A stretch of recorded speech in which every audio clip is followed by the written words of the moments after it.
fantastic. Like always. Yes. Ready. All right, welcome everyone. This is a Cartoonist Kayfabe Ringside Seats Comic Book Symposium brought to you by Cosmic Lion Productions. We are all here to chat, to talk a little bit, and to really get to know each other IRL as IRL can be right now. So we're all here. I just want to welcome everyone. I'm so glad we're here. Everyone, we got people from the US, we got Canada, we got East Coast, West Coast, we got Japan. So I'm very excited to welcome everyone here. So first, I just want to introduce all of our hosts. Oh, we got a new guest coming in. Welcome, Sam Blanchard. I want to welcome our hosts. We got Ray, we got Rick, and we got Craig. What's up, y'all? What's going on, buddy? Not much. How's it going, guys? So I think we're going to start it off the same way that we do every Cartoonist Kayfabe show with some quick plugs. So first off, I just want to plug, I'm working on, as always, Cosmic Lion Productions. Wizard #2 is coming out very soon, probably April, May. So if you want to submit, just hit me up, Eli at theweenzine.com. Craig, what you working on, man? I'm working on a bi-weekly Sunday strip with one Rick Lopez and one David Grom, aka Burgess Meredith. Just a bi-weekly strip we're throwing up called Next Panel Press. We're firing them out, having fun. That's it. Nice. They are on Webtoon and they're in the chat for anyone who wants to check out all of these plugs. We got links in the chat already. Rick, what else are you working on, man? So I've been working on my strip with Craig. I've been working on Cosmic Cat, and then I just got out my first issue of The Power. It's first issue of 4. So on top of Cosmic Cat, thanks guys. On top of Cosmic Cat, I'm working on issue 2, and then just getting a bunch of these out and getting them all like sketched in and everything. Nice. Get your order in for that ASAP before it sells out. That's the doomdays.bigcartel there in the chat. What about you, Ray? Me? I'm just a Kayfaber, man. Yeah. I'm just here posting a lot, trying to do some videos that nobody ever asked for, video reviews, and try to throw up some jokes once in a while to lighten the mood. They always do. Yeah. Trying. And so real quick, we do want to just shout out to Will Hofknecht, one of the other Kayfabe ringside admins, who's got this amazing Make More Comics grant going on. Real quick, tell us about that, Will. Hey guys, so I mean, the impetus was to like kind of try to recreate something like the Zarek grant, but you know, maybe not as big. But essentially, it's a micro grant. It's $500, and it's $500 cash, no strings attached. Really, I mean, we ask you to maybe put a little blurb in the comic, but essentially, if you're publishing, doing a physical copy of a comic, and you want some cash for that, you can submit a submission packet at the link below. It gives you all the instructions to do a submission packet. And if you get chosen by the panel of judges, you'll get a check for $500. I mean, that's as simple as that. The only downside is that right now you only got less than 3 weeks before the deadline for this year. So it's been open for a number of months. And let me just, I mean, I've been saying it out here. We have zero submission packets, 0 valid submission packets right now. That means that if someone wants a check for $500, all they have to do is meet the requirements at this point in time.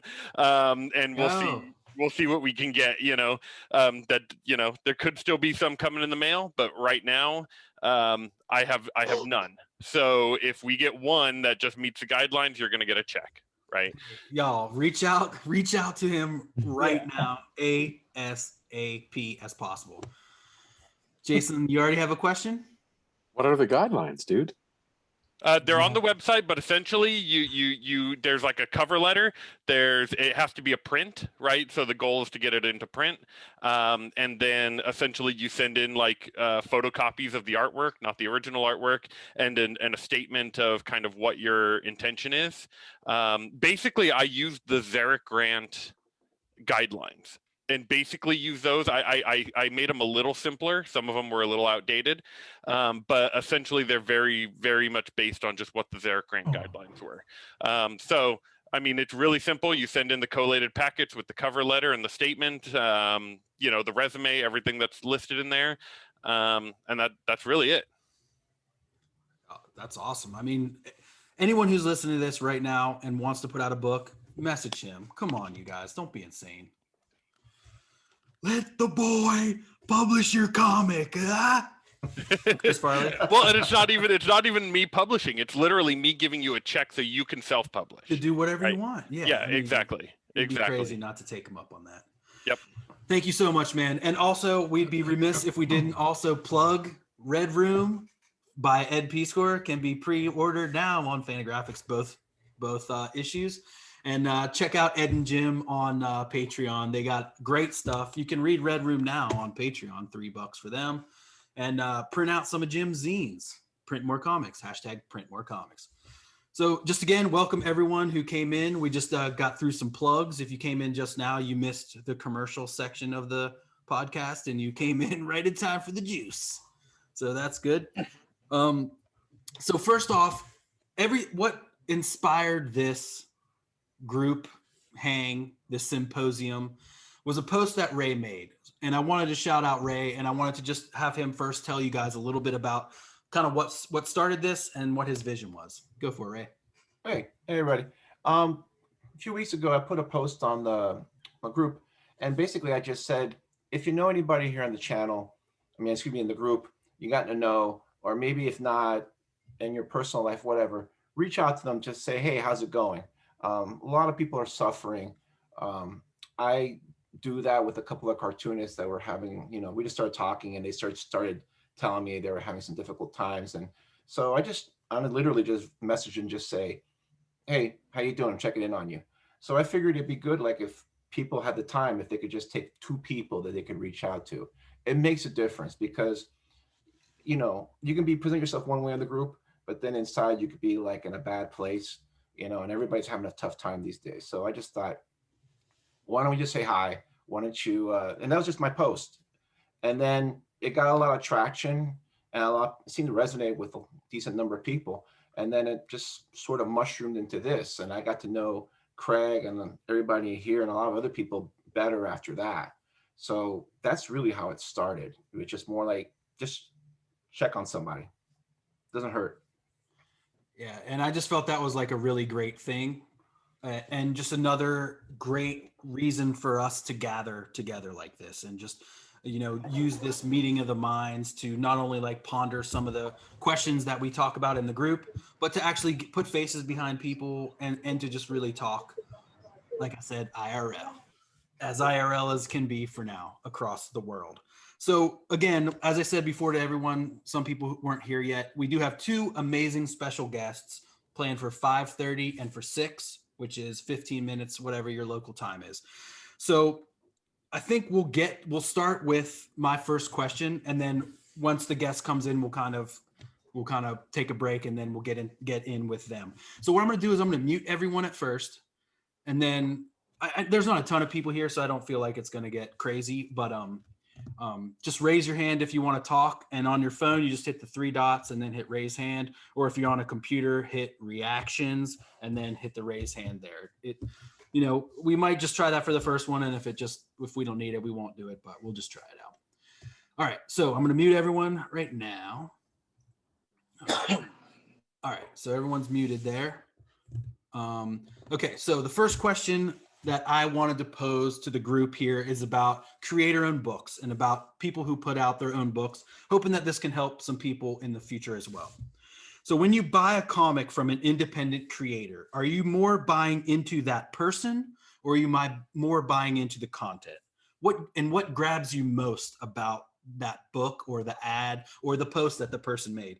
Like, is it the art? Is it the content? Is it the subject matter? Is it like weird, cool characters? Like Kevin's book grabbed me. He was super neon, with this metal arm cat. And I was like, that grabs me immediately.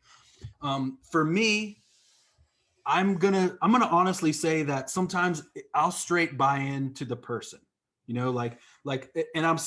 I try to be super, supportive in the kayfabe group. And I'm not saying I buy every book, but I buy almost every book that a creator puts out because I want to help. I want to read. I want to take it on my hike and show it off there for the group and stuff. So I really try to support everyone. Now there's some other ones that I'll jump on super fast. I knew about Rick's book I mean, Rick did a great job of posting and grabbing people's attention and curiosity by making it like way out, breaking fourth walls, by having all this interesting visuals. And so I think that's super important. Now, I want to know, what about you guys? Like, do you buy independent books? Are you only buying Marvel? Like, what grabs you guys when you're looking at the independent creators' books? Looks like Ian said he's only buying Marvel, but so what do you guys think? Raise your hand. You can just show me a raised hand, or you can. Oh, we got one raised hand. Who do we got? Let's see. Oh, it looks like Will. All right, word. Ask to unmute. Go for it, Will. All right, am I unmuted? I'm You're there. unmuted. All right. So I'm kind of like you. So I mean, I support the people first, usually, in most cases. You know, anyone in the group, especially, or any artist that I already know and like, I mean, it could be anything. If anyone in this group is putting out stuff, you know, like Rick, or like Ian or someone, I'm just gonna get it. I don't even care if I see what that ad looks like, right? But on the other hand, if I just see an ad, right, and I don't know anything about the artist or I mean, I may or may not check it out, depending on the, you know, the art, basically, in most cases. But in most, I would say the vast majority, especially of independent, underground, self-published stuff, it's because I've heard of the creator, or I know the creator personally, and I'm going to support him almost 100%. What if you haven't heard of them? Like, what would be a thing that would grab you most, do you think? For me personally, if I've never heard of them, it's got to be the art. I mean, it's got to be the cover, right? It's just like a newsstand, right? If I go to a comic shop, I go anywhere, it's going to be the cover that sells me. You know what I mean? Especially with newer comic shops that put everything in bags and boards and stuff, to where you can't even flip through them. Yeah. I mean, that cover's got to do all the heavy lifting in those cases. So, I mean, there are times where I'm like flipping through, like, you know, maybe I go buy something from Tony McMillan on Etsy, or from Sam Royale or someone, and then I see ads for other stuff, and then I'm like, okay, well, there's a piece of art that looks interesting. I'll grab that too. But yeah, I mean, I don't go. I would say I don't go like just out looking for them. You know, like I don't go just digging for like independent and underground comics in most cases. I mean, I get a massive order from my LCS, right? Like every week. So like, I mean, I order a lot of comics, but like, you know, I'm looking for the ads. I'm looking for the people who post stuff. I'm looking for the, you know, suggestions, or, you know, especially too in the group, if I see someone a creator that I like, also suggesting another creator, right? That goes a long way too, right? So, you know, if it's someone that I'm going to buy their stuff anyway, like, I mean, I use the example of Tony McMillan, right? I'm going to buy anything that guy puts out, right? It's all amazing. Right. And now if he makes a post and says, look at this stuff from, you know, Craig or from Eli or something, if I didn't know those guys, I'm going to buy that anyway. I'm going to be like, what's Tony reading? That's awesome. Yeah. What's inspiring him? Yeah, his books, he does a great job too. And another thing that I think he does well is he responds quickly. It's not like, you know, half the battle is putting up this beautiful ad, but the other half of the battle is engaging. Like if you just throw up the ad and people are like, yo, this is sick, what is it? And then they notice you haven't replied to them or said anything, then it's just like, oh, okay, so you're just doing the marketing side. You're not trying to interact with the audience. But I find that the interaction is a big help, because then you build that connection and you're like, oh, I feel like I know him personally, so I want to support him a little more. Anyone else? Jason Lapidus. What's up, dude? I asked to unmute you. You got to unmute yourself, bud. I was just talking to myself, buddy. Don't worry about it. That's one of the only people that'll listen. Forgive myself forgive me, guys, for the lack of eye contact here. I'm working as I'm doing this. I am definitely one of those guys that is event based, and I love to go to events when they were on, and like going with the mindset of, let's see what crazy things are out there. Let's see who's interesting that I meet. Let's see who does a good job at their table of getting my attention or interacting with me, or someone that I've met before, you know, they look familiar or whatever. Something totally new. But I've done a terrible job of buying people's books from the group and buying indie books altogether. Just I'm kind of new to the indie comics community, and it's there's so much out there that honestly, like, I don't have the money to buy everything I want to buy. There's so much out there. Yeah. So I pretty much I'm exclusively just buying Rick's comics. That's all I'm gonna do. The geography is a barrier, right? Like talking about shipping, to Canada. All of a sudden, a comic book that up here would just cost $5 is suddenly an $18 or $19 exchange, which is like it's much. It's a little much once in a while. So I'm hoping to do is that Jerome and Craig and I, like, we should start splitting shipping on things. We should buy 3 of everything, or whoever else is up here, and bundle things together. That way we can bring costs down, because it's not like shipping costs go to the artist. So I'm hoping that I do a better job of supporting other creators as we go forward. But yeah, I'm if the art is cool, that's going to get my attention definitely at an event when we're tabling. I also love to trade with people. Like, you go to any of those events with, let's just say 20 or 25 books in hand, thinking like, okay, I'm trading these when I'm there, and you try and find people to network with. And my buddy Chris and I have tried to do a decent job of getting to know people when we do go to events. So I want to do better at that, but it's a fun thought, man. There you go. That's all I got.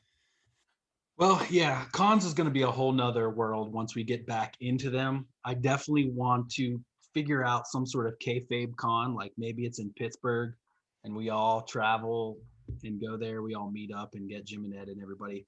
I'm ready to plan it. I'm ready to do anything we can to get that going. I'm sure Will's down. I'm sure everyone that's here is like ready to do it. So that's going to be a thing once we can get these shots. All right, Steven, what's up, dude? I'm asking to unmute you now, and I'm going to mute you, Jason. Yeah, thanks. I think one thing for me, I'm often looking to see if I can be interested in everything that the artist has on their table, right? Like, can I get the book they're trying to sell to me right now, but also the other stuff that they have? Can I like be interested in the whole over that they have? But to answer that question specifically, a lot of it is just about the vibe, right? Like, what do they say about their own comic in the moment, right? Do they have a kind of like joy? Is there a because sometimes you can kind of catch a vibe of people who do comics but have contempt for comics, and if I catch any of that, I'm out, like, because I'm not gonna see issue 2. It's never gonna get done, So I want to see. I guess I want to. For me, I want to buy into both the art and a kind of like sincerity about the work that you can't fake, when they're talking about their own work. But for us, it's a family affair, So I want something. We got some guys at Baltimore Comic Con. Hipped us to this book called Hero Cats. This is something that I would never like read on my own, but the kids loved it and it was fantastic, and it was just that person at that table was good talking to my kids who were under 10 in a way that made me excited about their work. So for me, it's like, even if it's like stuff that's more adult, it's all about the human connection to the work, right? Like, because that's the way I want to approach it when I'm by myself reading it, remembering that experience. Yeah, for sure.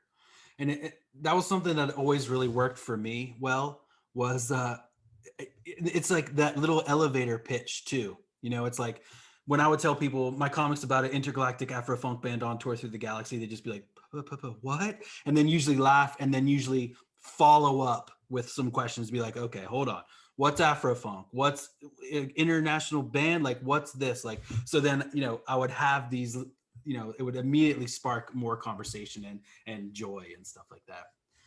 All right, Rome, we got our special guest coming in about 5 or so minutes, but let's do it. What you got? I asked him. Yeah. Right. Thank you, Steven, so much. Yeah. Hey guys. So when it comes to just buying comics right now, I've never really had a pull list. I've just had what I had, and I'd get what I get when I go into the bins. But but if I'm gonna buy someone that from creators that I don't know from the group, I'll go to like my Value Village, like the thrift shop, and then like gold will just jump at me, and things like the Kayfabe group has hit me on some some artists and creators that I've never known. So I just see the name and I'll just grab it. But trying to support as much of the group and the people, like, yes, it's a people first type thing when I get the groups. But sometimes, yeah, like what Jason said, the shipping's a pain. Like I've had to skip out on Lumen, had to skip out on Serious Creatures, and then I'm like attaboy, I don't care, biting it. I'm taking it on the chin and I'm getting it. So yeah, people that got people that have their books coming out through the group, I'd like to support as much as I can, even if it just means I have to start hitting up some Patreon so I can at least grab the PDF and print them out, because it's just sometimes $20 shipping for a $5 book. It's it's a little bit of a pain, but I get it. But I do love the work that if I like something in the group, it's not just me clicking a like. It's because I actually do like it, and I feel like not only am I going to enjoy it, but I'm going to learn something from it. So yeah, that's my piece. That's where I'm getting my comics right now. You're putting out a lot of books yourself, though, too. Have you found interaction in these ways like we're talking about, or? Well, yeah. What jumped out was when you said sometimes people will say something and then they don't say something back, and I was like, ooh, that's me, right? Yeah. Right. While Tony says thanks on the first like. That was right. With me, I'll post it. Someone says something, and then I'll come back at night and I'll start thinking to myself, do I answer now? Is it weird to answer 3 days later? Yeah. I'll just draw another picture. Yeah. Right? I'll wait till ringside. Yeah. Right? Thanks, dude. No problem. All right, Burgess Meredith, aka David Grom. Oh, you're already unmuted. Sorry. What's up, dude? You gotta. Yeah. There you go. Cool. Got it. I just got something real short. I think everybody pretty much hit a lot of bases. But I think that all of us here probably safely said, enjoy the physical, tangible form of comics. And I think with all the Marvel films and such, I mean, I don't think Marvel and DC is going to stop making comics anytime soon, but I think that, people that are producing and publishing their own books, it really does help keep the tangible format alive and going. Yeah, that's amazing, man. We have an amazing group of people here, and in the Kayfabe group, which I'm so psyched about. We don't have too many problems, Obviously, you can't have a group like ours without some riffraff here and there. But it's been amazing, and I'm so overjoyed by everyone. All right, Grom, thank you, sir. Sam Blanchard, author of Chickens Crossing the Road. Why did the chicken cross the road? On Kickstarter right now. If you haven't backed it already, you should definitely do so. An amazing artist. What's up, man? Hey, thanks for having me. Thanks for backing the thing and all the help that you gave me. Always. Can you hear me? Yeah, we hear you. Of course, man. All right. As far as buying comics right now, I am buying a lot of the indies that people are putting out. I'm checking everyone's Kickstarter on the Kayfabe group and other Kickstarters I find with other people I've met in other groups like the Make More Comics group and the Independent Comics Creators group and some other stuff. I was featured in another Kickstarter, The Rotted Liar, that a guy in Oregon that's a friend of a friend was doing that he got. I did 5 pages in that and his other Kickstarter, Discordia. But I'm also buying some of the regular stuff. There's the Kayfabe effect stuff. I can't even say that right. The Kayfabe effect stuff. The guys review something. It's wow, I didn't even know about that. And I'll try and pick it up, or I've picked it up soon, or I remembered it when it came out, and I'll go searching for it. Some of the stuff from Vite that they've been talking about. It's I've got to go back and get that because I remembered it from when I was a kid. The Abraxas, I had to go buy the Abraxas PDF on Amazon. That's such a great book. I mean, it's so amazing. It rotted my mind as a child, and I had to go back and see that.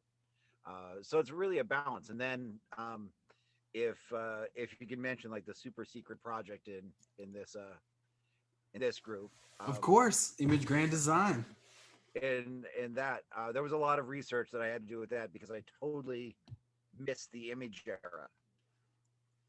that was like during that spot when I was like a corporate drone, and yeah. I was absent entirely through the show. Every character that came up in that thing was new to me. So that was an adventure to find that. That was a lot of fun. And yeah, I'm starting to. I'm preparing to venture into cons myself. So, because I haven't been at a con really since '86 when Mutant Ninja Turtles came out the first time. Wow. So I'm ready to get back. I've got table getting ready now. So I'm booked for Heroes Con in North Carolina, supposedly happening in end of June, and PowCon end of May in New Jersey. Nice. All right. Well, I don't want to interrupt you here, but I'm gonna, and I'm gonna welcome our first super special guest, the creator of the greatest comic that I've read in the last 5 years, and that is Matthew Allison, the creator of Cankor. Wow. And also, I want to drop a exclusive on y'all right now. Exclusive news story. Matthew Allison is the cover artist for Wizard issue 2. Awesome. Super cool. I'm so honored to have you. And he also submitted to the Ween zine. There was just something about your art style. I was like, I know this guy listens to Ween. And I wrote to you. I had assumed that you had looked through my Instagram feed and seen me, post Ween stuff randomly. But I literally was like, I just knew it. You can just, you just know. No. Well, so the format of this thing is we're kind of doing questions and then everyone's kind of answering and talking. And so I figured if you have about 30 minutes, I figured I'd pose a question, you could talk for some time, and then we could take some questions if that's cool with you. Perfect. Yeah. Yeah. Can you hear me all right? Hear you perfectly. Okay. What I wanted to pose to you first here was, here's my question that I wrote. You're an insanely creative mind that melds styles and characters into these wild, amazing mutants. How do you approach your character design style, and then what seems to be your non-linear writing style? It seems like you're blending like a little bit of like, starting off at like a punk club, and then you're ending up in like the outer reaches of the mind and space. So like, just, I guess it's like about creativity and where your mind goes. Each comic that I've done has started with just a single image, either a splash page or a specific panel that I can't properly describe what the creative process is, other than that just the image comes to mind, and I work my stories around particular image. So the book that came out from Ad House, I did a splash page for that back in, I think, 2015, of my character Cankor climbing this mountain, and he's pulling this giant Batman corpse out of the mountain. And I knew nothing else about the story at that point. I just knew that was going to happen in it. And everything else just rose up from that. Trying to explain it, I didn't know. And it wasn't until I was adding new pages to the book for the Ad House collection that I was even really able to tie it into the black and white autobio section of it. So you're talking like a almost 5-year process to figure out what the meaning of that particular image was. Nice. And so there's the book from Ad House, and then there's like some loose comic. There's some like single issues as well, and they're not the same content. Well, it's mainly the same content. I put out 4 issues, self-published, and then Pitzer at Ad House got with me about putting the collection together. And I knew that there were some gaps in the story or in the narrative that I wanted to fill in. So I felt like that was a good opportunity to do that. So there's probably, in addition to those 4 issues, maybe 15 to 20 pages that I added when I put the collection together. Nice. And you all should follow him on Patreon. I do as well. And the amount of pages that you put up there all the time, this is all new material? This is older stuff, like and there's like rock songs and all this stuff, like, what is it, the Ramones versus Kiss or something? What was it? Oh no, Recently, it was like Van Halen versus the Clash. Right. Is the Yeah. name of that story. Yeah, that was a 2-issue series I did back in around. Well, it was right before I did that Batman page, so that was like 2014. Basically, what's going up on my Patreon right now is all my out of print comics, which is pretty much everything at this point. I currently don't have anything in print. So my thought was, you know, for Patreon subscribers, I could put all that stuff up and then have some behind the scenes descriptions on the thought process when I created those comics, as well as work in progress for the new Kinkor book that I'm putting together right now. Yes. Awesome. Can't wait for that. Thanks. Well, sweet. Okay, let's open the floor up to people here. Let's go to gallery view here. Does anyone have any questions for Matthew Allison? Do you go by Matthew, Matt? What should we? Either or, yeah, Matthew's fine. Yeah. All right, cool. Yeah. Anybody have any questions? Will, what up, yo? Hey, Matt. So I actually do have a question. So I have your book right here with me. Oh. It was actually just, I didn't know you were coming on, but we had it here because a couple months ago we actually covered your book, and so the Kayfabe group, we have a book club that we do monthly, and we actually did this book a couple months ago as one of our items. And one of the questions that came out of that was very much about, like, when you look at the characters in this book, there seems to be they almost feel like caricatures of like Marvel and DC characters in some ways. Like there's very much like a guy that feels very much like a Wolverine or like a Batman, like you said. And there's a couple of them. And was that intentional, or was it more of just like is it supposed to kind of represent those characters, or is it just supposed to represent kind of superhero tropes? You know, there's definite parallels to specific characters. Obviously, the Wolverine character, the Batman type figures that you have in there, and really what that's all about is, you know, when I was trying to figure out what type of comics I wanted to make, and I was filling up sketchbooks, you know, throughout the 90s into the early aughts, inevitably I was drawing pictures of Wolverine and Batman. I was just compelled to draw those characters. I don't really care about either of them as characters in terms of, you know, I'm not interested in Bruce Wayne's story. The look of those figures is just very compelling to me. And they also represent, early on, my attraction to comics starting in junior high came from the idea that you could have multiple interpretations of the same character. So, you know, Batman, for a long time, there was a house style at DC, and Batman looked a certain way. Everybody had to follow that house style. And then in the 80s, that changed. Anybody could put their spin on Batman and change up how he looked. And that fascinates me more as the iconography than, you know, any aspect of his story. So I knew I wanted to put that into my book and just have the character of Kinkor take on these different shapes that are all recognizable as, you know, one guy sort of looks like Cable, one guy is Wolverine. You know, the book that I'm working on now is a similar thing. It's just inescapable for me to use those shapes, really. Right. Yeah, it makes them more interesting as like you said, like less as characters, more as archetypes. Exactly. Right. Yeah. But yeah, so yeah, that was something that we were wondering, because there's a lot of it. So it definitely felt intentional, right? Mhm. So we were trying to figure that out. So awesome. Thanks. Sure. Thank you. Awesome. Anyone else have some questions? I mean, I can keep going for sure. Like, I mean, one of the amazing things too about your book that I love, and like I kind of mentioned earlier, like the non-linear storytelling, as like I say in quotations, is that just a result of you kind of working backwards from the pinup and then trying to kind of fill it out that way? And then you're just like, you know, I want to hit this point, I want to hit this point over here. Or is it like, now this guy's six-pack is going to open into a giant mouth and his nipples will become eyes? Or yeah, it's, you know, I'm not someone who sits down and writes out a fully fleshed script.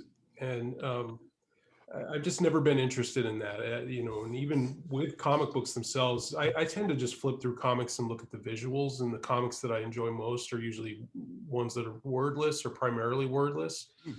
So if I can sort out a narrative strictly through visual elements, I'll do that. The dialogue and narration, many times I was adding that when I was putting out the individual issues, I was adding the dialogue within hours of actually printing the books. They were very last minute. It was like, partly because I'm never satisfied with how it turns out. If I'm you know, trying to have two characters have a conversation, you know, I'll tweak it again and again and again. So it just felt like, we'll just leave it till the very last minute and then just throw that in there, and almost do it in a fugue state where I'm not thinking about standard narrative tropes. I'm just letting it flow. Like this is what seems right in this moment. And I also look at the way the words look on the page. I don't like comic books that have, you know, tons and tons of word balloons and dialogue, and it makes me not want to read those comics. So the less words I can have on the page, the better, in my opinion. So all of that, all the word balloons and stuff, I leave space for it as I'm creating my pages, knowing that I'm going to have something there, but you know, it's all done after the fact for sure. Awesome. It's like, you don't necessarily need it, especially, I mean, your comics speak so loudly with the visuals, I think, and that was like the journey that I enjoyed so much, you know? So I'm kind of that way too, where like, if I think about something too much, it begins to ruin it. If I rewrite and you just keep pulling it out of it, it's like, it's better to just kind of like write it and then do it, and then maybe like take another pass through or something like that. Yeah, and you know, my day job for a long time was working at a print shop, and I was given, you know, other people's stuff to replicate, and you're just doing that day in and day out, and it's all very rote. It's very much about, you know, these are the routines that you have to follow. So anything that I was doing artistically, I didn't want to follow that, you know, path at all, in terms of just having everything very regimented in terms of the creation process. Before you got on, we were talking kind of about like what you buy into when you buy an independent comic. Now I know like your comics are considered indie books, you know. How was it to start with when you were first putting your book out, putting your first couple issues of Canker out? How did you get noticed, and how did you get people to look into your books? The first thing I did was I started a blog. I had been asked in around 2010 or so to be part of this art collective called Eaten by Ducks. There's an artist called Aaron Alfie. I think that's how you say his last name. He also had a blog called Monster Brains. Great Instagram account, amazing collection of art that he's curated. So in doing that, I had to create my own blog. So I thought, well, you know, this is the opportunity. I've been floundering with my art forever. I'm going to just start creating panels and fake stills from non-existent cartoons, just to get the ball rolling, because I didn't have much experience actually creating a long form narrative. So I thought, well, if I just start with single panels and I'm making it as though it's excised from a bigger piece, either an animated show or a comic book, and you're just seeing one part of it.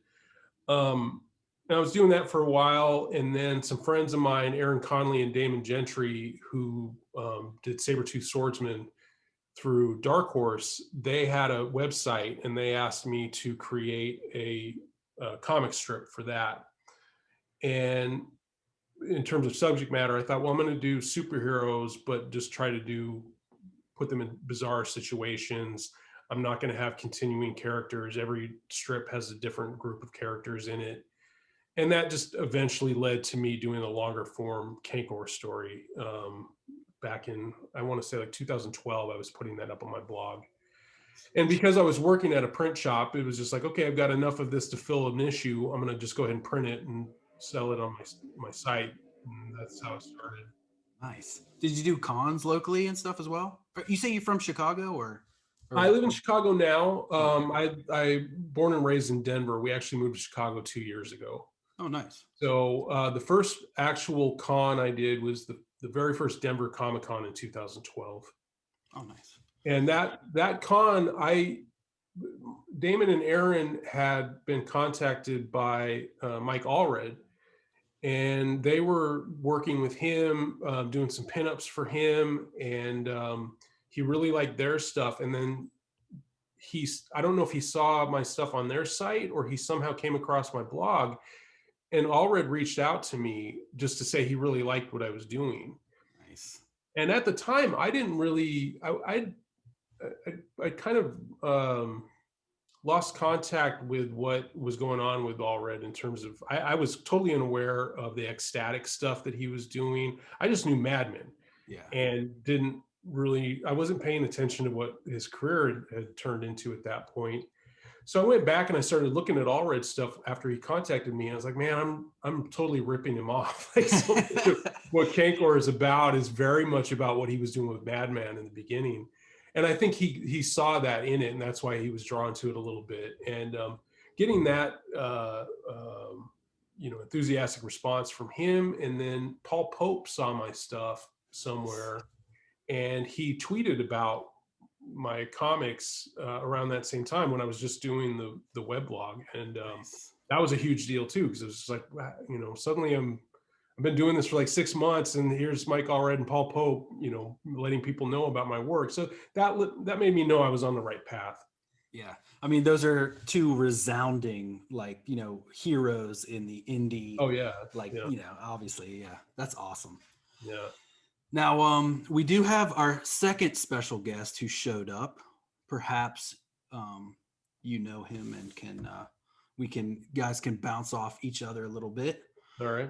We have Jim Rugg from Cartoonist Kayfabe. Hey, everybody. What's up, I don't Jim? know how well you can hear me. I'm on the road, so my setup's a little bit wonky, maybe. No worries. But, good to be here. Good to see everybody. Good to hear you, Matt. I thought you were literally on the road, I've seen like you. calling from your car. Driving. I don't hear anyone or see any movement. Have I frozen something? No, you're doing good.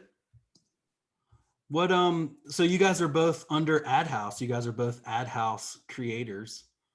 And let's see, I'm trying to pin you guys. There you go. All right. So have you guys met in person? Did you guys work together at all in Ad House stuff? We actually, we shared a room together at a show in Wichita a few years back. We had met before that at what was that, Dink? The first time you and I met, we were on that panel. Heroes Con. It was Heroes Con before that. Okay, yeah. So I kept Jim up all night with my snoring and constant going to the bathroom. I'm a veteran of comic book shows, so you didn't keep me up because I had the earplugs. Okay. Highly recommended for if you're rooming with cartoonists on the road. Yeah, it's a good tip. It's those heavy dinners with alcohol that just make that snoring happen, and those are unavoidable. Well, okay, we have a question for you, Matthew, from the chat here. Are you a working comics pro full time now? Like you quit your day job? How was the transition for you? I actually did, yeah. When we moved to Chicago, we moved for my wife's job, and it just felt like a good opportunity for me to start that full time. And I had, just prior to leaving Denver, I'd gone down to part time at the print shop I was working at, and just filling in my income with doing commissions and anytime I would self-publish a book. So, things were balancing out at that point. We moved out here to Chicago, and I signed with an art rep earlier in 2020. And first full year of doing art full time was last year. Nice, very cool.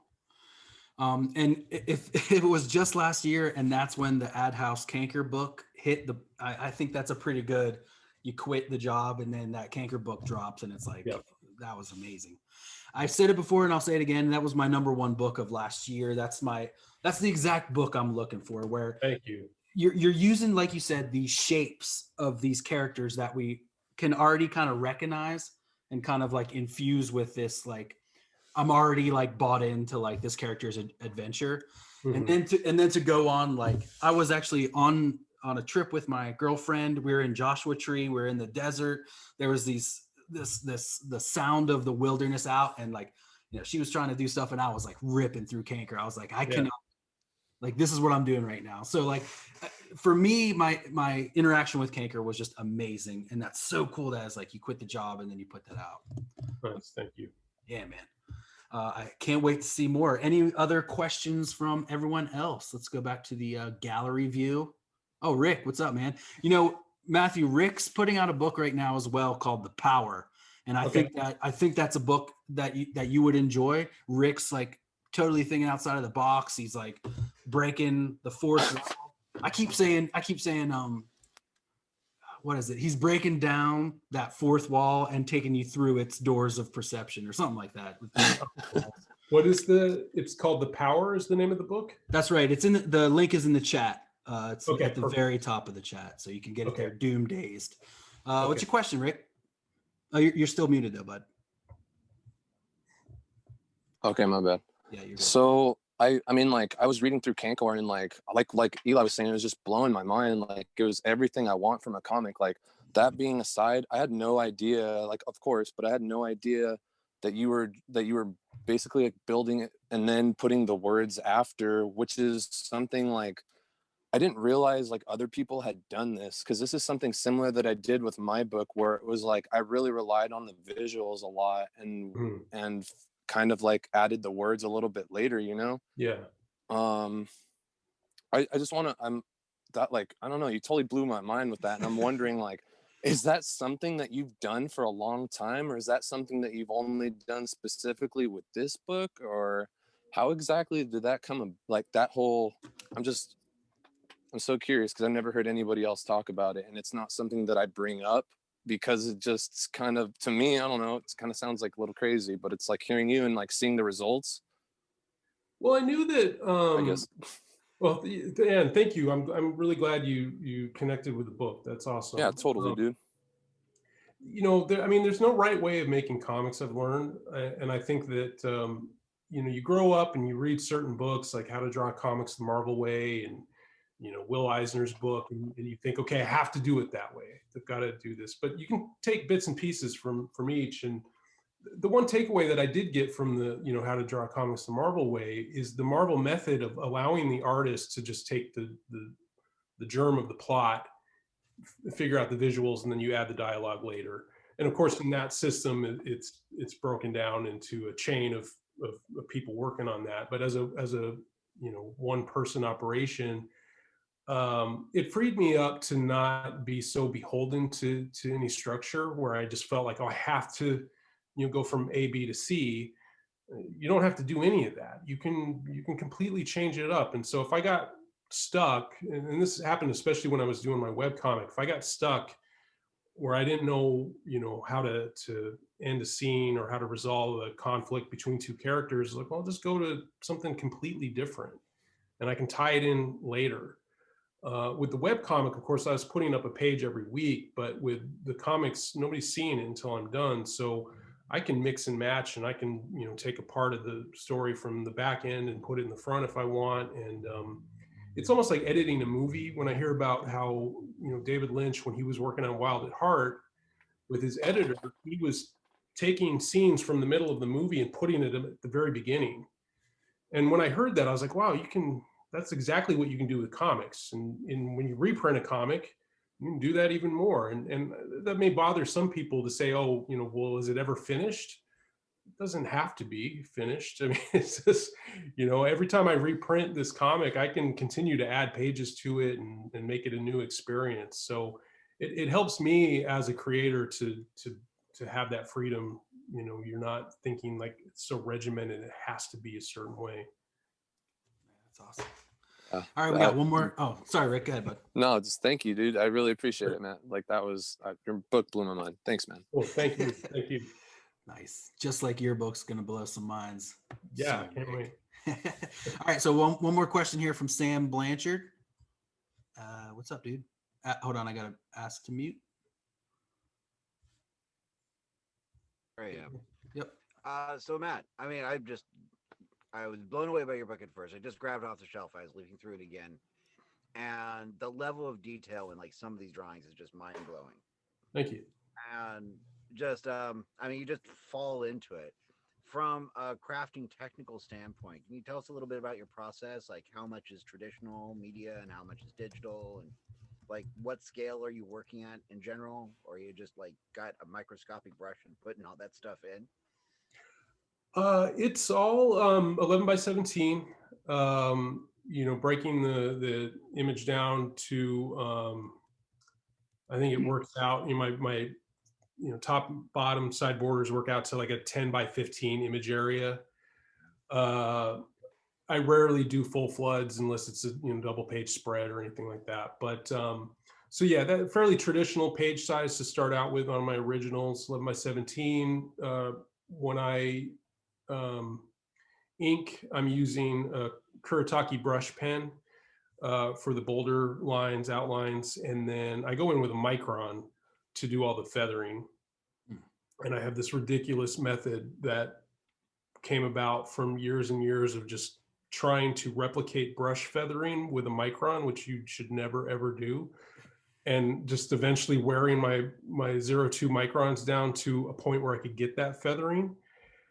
It's destroyed my eyesight. I just finally had to get this giant 7-inch magnifying glass for my drawing desk because it's just sitting there and doing those tiny lines over and over again was killing me. So I've changed up my inking a little bit because of that, and then it's too late to switch now. I should be using a crow quill and a brush to do this stuff, but I've just I mean, you're talking 25 years of using these microns and developing this, so not something I would ever recommend anybody do. All the coloring is Photoshop. I don't do any drawing in Photoshop. In terms of prior to inking, my pencils are super, super loose. I hate the idea of redrawing something. So when I see somebody who's got super tight pencils and they're going back in with their inking tools and making it look exactly like their pencils, to me, that just feels like replicating the same drawing. So I may start inking a drawing before I'm even done penciling it, because there's some area that I know, like, okay, I know this is going to work. And in order to get the ball rolling on this page, I'm going to ink that panel or ink that face or do something, and then just work out from that area. Again, not recommended at all for a working method. So it's so great. We work very similarly, Matt. Okay. I do a lot of the same stuff. Hopefully I'll get to it at some point in person and not the other side of a screen. But thank you. Yeah, thank you.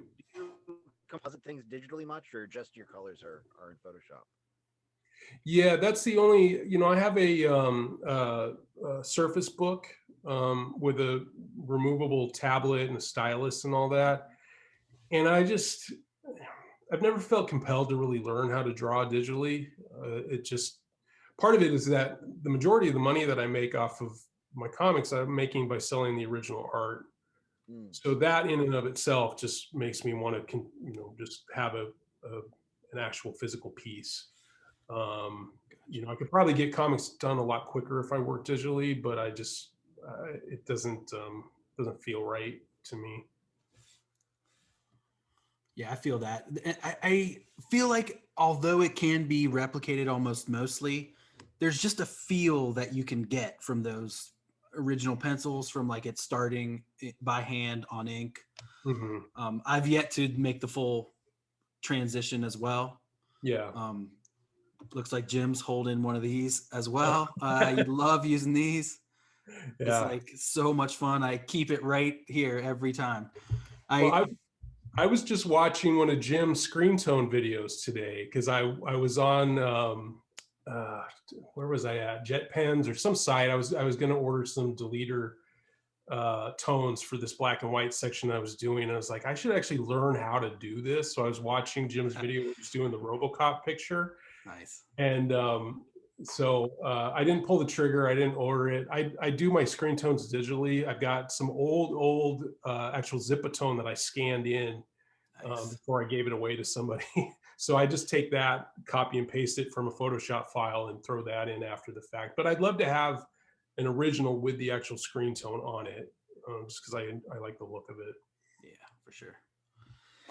Looks so good. Well, thank you so much. I'm, you're more than welcome to stick around and hang. I'm kind of keeping it like regimented. I would love to have you back and chat more, especially Jim, you weren't here for the announcement. Some other people weren't, but Matthew is the cover artist for Wizard issue 2.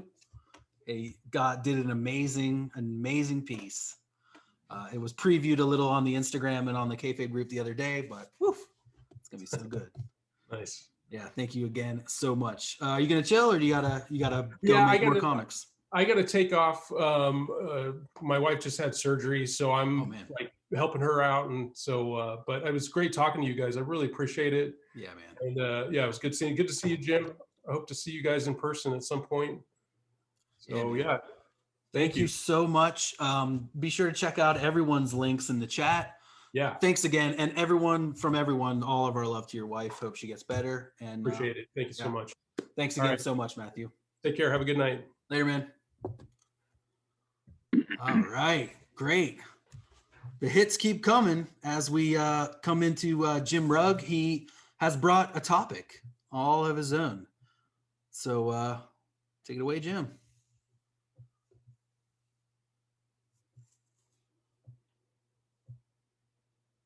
You guys hear me? We hear you now. Yep. All right. Again, apologize if my link kind of comes and goes. I'm not sure how good my connection is here.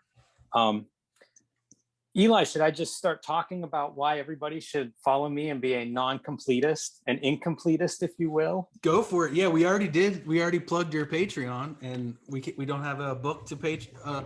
Can you remind me what that book you're working on is now? Classic joke. Yes, you guys are going to be so bored of that by the time it's announced. When we were planning this too, me and Craig, when we were trying to think of a question or something, we couldn't think of something. We should let's just ask him what his grand design would be if he wanted to do one. Just default to that. But go ahead. Yeah, absolutely. Go ahead and start. I feel like I saw somebody post that Teenage Mutant Ninja Turtles would be the good grand or would be, a grand design. And to me, that seems like that would be brilliant. And I think it would work really well if you look at like the model for X-Men and Fantastic Four grand designs. It helps that you have a consistent creator for a long run. And, Turtles have that in a lot of ways. It kind of morphs through different iterations and things. But I think it has a through line that Turtles would be the perfect grand design. I'm surprised IDW hasn't. I know. Well, maybe they are working on it. I don't know. I'm not working on it. I can tell you that. We've been chatting about it in the comments section. Yeah, I think that one would be a really good fit for that kind of treatment. And I don't know. Maybe it's happening. Like I said, I'm not involved, but it seems like a perfect fit. So could be. But I proposed this idea to Eli about this being an incompletist. So much of comics is about the history of these characters and getting every issue and key issues and all of this stuff. And I think that's a fine way to engage with comics. I certainly do that. I have artists that I try to collect everything. I have characters, stories, things like that, that I would not want to read in an incomplete state. But as many of you may know from Cartoonist Kayfabe, one of my favorite parts of comics are like the 80s black and white explosion books. And these things, they're not even cataloged comprehensively anywhere. So once I started to go down that rabbit hole, I'm forced to be an incompletist because it's impossible to track these things down in any complete way. There's literally not a list to let you know what a complete list would be. But they're also very hard to find. And so even whenever I follow an Instagram account called Power Comics, they're now on Patreon. And if you're not familiar with them, I recommend if you like kind of the more independent stuff, the weirder, indie self-published stuff of the 80s, give them a follow on Instagram. They just show off these, I'll call them gems, from the self-publishing black and white movement that followed Teenage Mutant Ninja Turtles. For the most part, that's what they're showing is, stuff that's come in the late 80s and early 90s. And it's a whole different world of comics. As big as, you know, the history of Spider-Man or Batman is, these black and white books have a similar gigantic footprint. It's just not as well known. It's not as well chronicled. And I think that's changing and evolving, and people are starting to get more thirsty for it. But the bottom line is, after the Turtles, everybody that was interested in making comics seemed like they were empowered to make comics. And so when I get them, the first thing I do is look at like where they were created. You know, that's usually in the Indicia, and you find them from all over, everywhere you can imagine, places like Iowa and Salt Lake City. And, you know, basically every town had a print shop. And so if you wanted to make comics after Turtles and after you saw these black and white books come out, you kind of figure out like the local print shop and you'd make a comic. And so the results are, there are what seemed like an endless supply of these things. I have spent hundreds of hours going through, you know, millions of comics looking for these, and I constantly find new stuff. I was at a quarter sale not too long ago. I'm not sure how many boxes were there, probably 100 long boxes. And it was mostly this kind of stuff, what the retailer considers almost worthless. So they're a quarter, he brings them out a couple times a year. And I just would make a pile of stuff I've never seen, stuff I've never heard of. And the pile was, you know, very quickly, the pile is more comics than I have room to take home, more comics than my wife wants me to bring home. But it was really exciting to me to just think, like, as much as I've spent time looking at comics and reading about comics and talking to everybody about comics, there are still these just huge piles of comics that exist that I've never heard of. If I get one that turns out to be really good, or something that it's like, I like this artist, I want more of them, half the things I look up, there's no entry on Google, there's no entry on mycomicshop.com, or eBay doesn't have anything listed. You know, it's like these things almost don't exist. It's like some weird history, like an alternative world where these comics just keep coming into our world somehow, but it doesn't totally make sense with reality. And so to go a little bit further on this idea of welcoming the incomplete thing, the other part of this is, we live in a time now, it's the best time ever, I think, to be a comics fan. But in a way, there's too much good stuff. Like, you just can't keep up with it. Whenever I first started reading comics, I would go to comic book shops, and like everybody kind of was familiar with the same stuff. You know, if a new Dan Clowes book came out, the retailer and you know, my couple buddies or whoever at the shop, we could all talk about it. You know, like when a new big book came out, it was an event. We all bought it. We all read it within, you know, couple of weeks of each other. It was a big thing. And now I feel like what used to be the Comics Journal's, you know, top books of the year, in 1999, you might get 6 or 8 books that were kind of a consensus. Books like From Hell would be, you know, one of their books of the year. You might get 10 good books in a week. You might get 20 good books in a week. It's impossible to keep up with all of them. So if you want to be a completist and you're trying to keep up with like, what are the best comics, it's impossible. You know, you'll go crazy. Sometimes I think some of the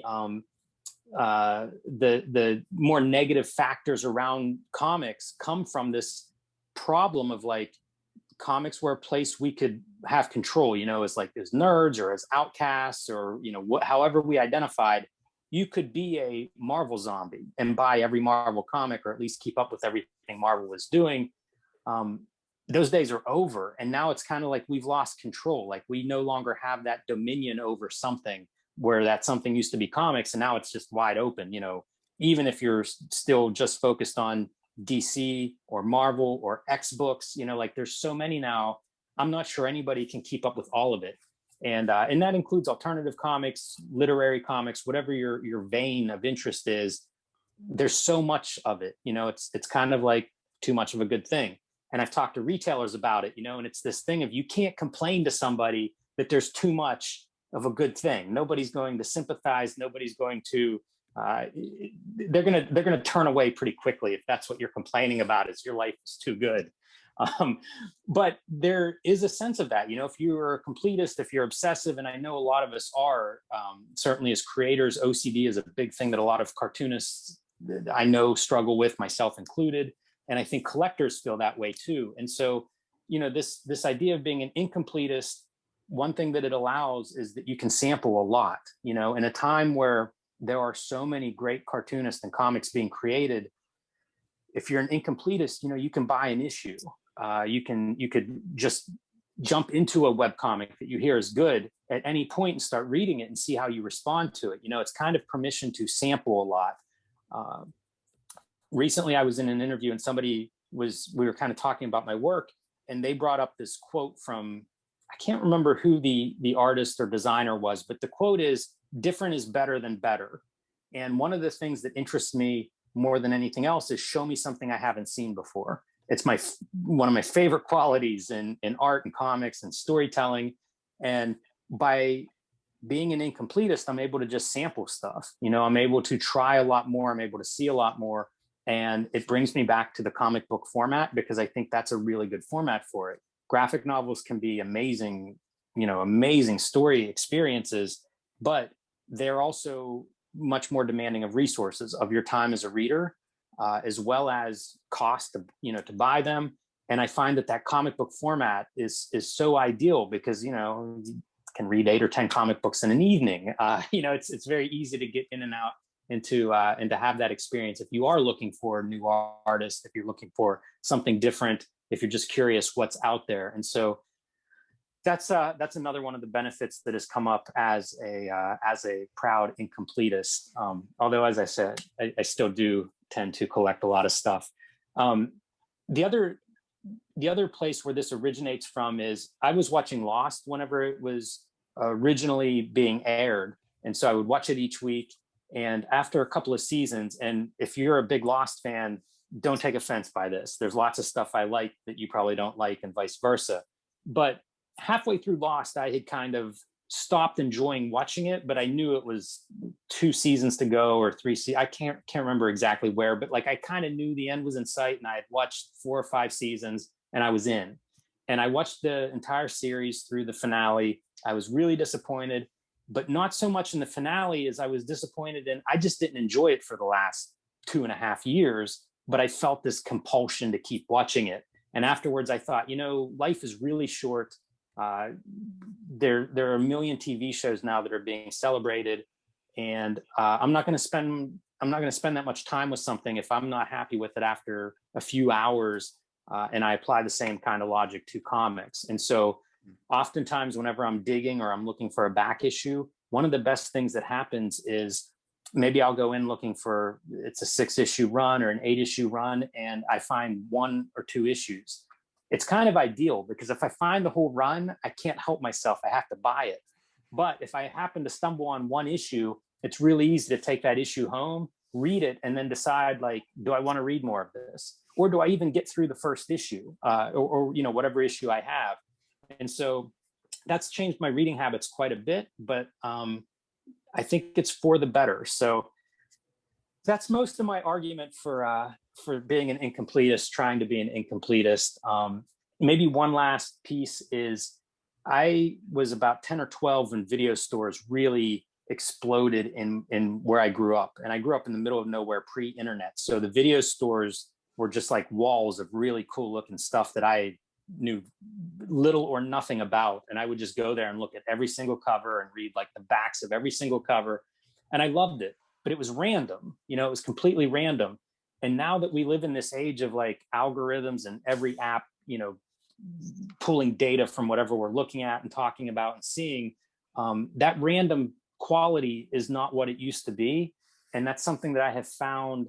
I think this kind of like, I'm just pulling issues. If it looks cool, I'll give that a shot. I think that has helped to fulfill some of that random search that is more and more rare, and something that I really enjoyed when I was a kid, you know, constantly finding this new stuff, being surprised by what I pulled. And so this idea of being incomplete or just taking chances on some random comic that looks cool on the racks that I've never heard of, I think that's scratching that itch a little bit. So that's basically my argument in favor of being an incompletist. And I don't know how everybody feels about that. I think that could be a little radical for your typical collector, but that's my 2 cents on it. And it's definitely rejuvenated my interest in reading and digging and just kind of like trying to see what's out there, because man, are comics all over the map these days. And I hope that part never changes. I hope. It's some of my favorite parts. That's just like what we were talking about with Matthew, basically, because his comic is one of those that you pick up and you're like, I've never seen anything like this. Exactly. And that's why I want to exactly pick this up. Tony Fero, another amazing artist whose books I pick up and cannot get enough of. Spider Baby. What is it? Spider. History of Big Spider. Yeah, History of Big Come on, Spider. Yeah, yeah. Spider Baby is Steve said. Yeah, Yeah. right. They were given out with Wizard, and then your flip book that was the 80s. Oh my God, that was so good. Thank you. So Tony's got a question. Go for it. I man. do. It's interesting that Jim brings up this idea of the incompletist or whatever, because I could totally relate to all of this, and it brings up an interesting question, because this is something that I've been thinking about, and it's kind of odd timing, because I'm just about to release the 3rd issue of 21st Century Big Spider, which is issue number 3. But it occurred to me, one of my favorite comics of all time is Sam and Max, and one of the things that's interesting, and I don't think it's unique, but it's one of the few comics I can think of where it doesn't have any numbering.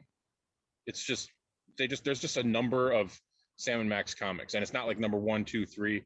It's just a bunch of number 1s, and that's kind of what I was thinking about. Is just, I wonder if that's a good way to go forward. Is just get rid of the numbering of issues, because you just put out an issue and it's like it's another issue, but it's not like number 5 or number 6 or whatever, and that way it kind of, each issue is, you don't have that like baggage of like, oh, I can't pick up number 5 because I don't have number 4, you know what I mean? So that's something I've been toying with doing with my own books in the future, and just this whole thing that Jim was talking about, that's kind of made me, I'm starting to lean more in that direction, where I'm just, so you don't have to worry about collecting all of them. You're just like, just get whatever one looks good to you, Yeah. So that's. I like that idea, Tony. It makes total sense to me. I think it depends maybe a little bit on the books. If you are doing a multi-part story, the numbers do help. But if they don't have to be read in a particular order, then yeah, I really do wonder, like, what's the point of numbering? Whenever I did this Street Angel, my most recent Street Angel series with Image, everything I've ever done is self-contained. Like, you could read any issue of Street Angel, you could read like whatever books I've done on my own, you can read them, any of them, in any order, independently of each other. And so when I was finishing issues, because Image requires 3 issues, or at least at the time, they required 3 issues to be done before you would solicit. So I would do each one as a complete story and then, send it in or whatever. And whenever we started to get to the point of I had enough done that it was time to figure out solicitations and format and all this stuff, I was like, well, let's not number them, because they're self-contained. They're like graphic novellas or short stories. And that ended up leading to like the hardcovers that we released. But in my mind, it was like, this is going to sound a little bit crass, but from a professional standpoint, why would you ever release an issue number 2? Because issue number 2s always sell poorly. They always sell worse than a number 1. So if you're interested in paying the rent, why would you ever do something that going in is going to sell poorly? And that's what a number 2 does. Again, if you're doing something and you need to read it in a particular order, I don't know how you get around some sort of a numbering system. You might letter them, this is Street Angel A and B and C.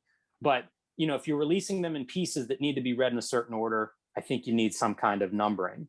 But if they're really standalone, can be read in any order, I don't know why put a number on them. I don't know, it certainly feels like a legacy of a bygone era. But depending on what you're publishing and what your plans are, especially like we all, if you're doing it yourself, it's not the same as like a Marvel or DC, where it's like we put out a book every 2 weeks or 4 weeks, and it's part of their record keeping system. But if you're putting out 3 books a year and each one's different, I don't know what function the numbers serve. Like, as a collector, it kind of appeals to me to see that I have them all, or I have them in order. But if it's, if it's not a narrative reason for that order, I don't know. I think it's worth experimenting with. I'm not sure it's better not to have them. I don't think all the numbers should go away, but I do think it's worth thinking about, and how it fits your book. And it may change, the next book that you do, you might have a very deliberate reason of like, it is a series, I want these numbers. But I think like as a creator, you look at every single element and really think about, does it fit what your vision is and what you want to make? And like the numbers are one more piece of the comic you're making, and maybe they fit and maybe they don't, but it's worth looking at them and asking that question and figuring it out for yourself. Yeah. Yeah, I think obviously, obviously if you've got a continuing story, you got to have numbers, but I guess I was just thinking most of I think most of the indie stuff that I read tends to be self-contained stories, or even, it doesn't seem to me that there's a lot of continuing stories coming out from like independent artists. Like at least I don't see a lot of it. There is some, but yeah, I think that, I don't know, it just struck me as for the stuff that I do, it seems like a pretty good idea. Yeah, I would say, man, play with it, experiment around and see what you come up with. Because, like Ed's Red Room, I don't think he plans on numbering it, but you then have to have some mechanism to distinguish the books from each other. If I'm going to go and pre-order it at my store, or I'm going to go, look for it, how do I identify what I'm looking for? So that's a good point. there are challenges, but like I question everything. Like even if comics were really in a good place in terms of the industry, and I don't think they are, but if they were, I would still say question everything, because like nothing is one. We don't live in a world where it's one size fits all anymore. Like everything is customized almost to the individual experience. So think about all these elements, think about where that title goes. It used to be the title was at the top because that's how it fit on a spinner rack. You needed the title to be visible in that top quarter or top third. The whole idea of like black line work, that was all mechanical. Like I love inking, I love black line work, but there's no reason for it now. Like you don't have to do that. It's a choice, or at least it should be something that you consider if like, is this how I want it to look? In the past, you didn't have a choice. Like that was all based on reproductive needs. But today it's like, think about it, think about what you want to make, how you want it to look, if you want it to be numbered or not. Thanks so much, Tony, man. I put the link to Tony's books in the chat there, rubberwolf.bigcartel.com. Jim, if you haven't read, you would love the flip book that he has. I have that flip book. I love that design. I think that stuff is so cool. Yes. Genius, it was 100% a love letter to 1986 black and white. So I mean, that was awesome. I straight to my heart, man. I had to get that. I had to do something that was an homage to that stuff, because it's just I think that my favorite comics is that stuff. Yeah, man. Yeah, I have a sweet spot for that for sure. All right, cool. Let's keep it going here. We got our next question. I believe it's from Craig. He didn't have his hand up, but that's because he's a badass and he doesn't care about rules. And that's why I love badass shirt too. Yeah. So, listening to you speak, you said that you kind of try to find the artist of some of these really obscure books. Is that part of the? Is that part of the itch? Like trying, like, do you go sleuthing? Like, do you look on Instagram? Is that part of the feel? Like, you know what I mean? Like if you're searching for a back issue from something, say from Marvel, like we all know what that feels like when you find that one thing that you're looking for. But does it scratch that itch the same way?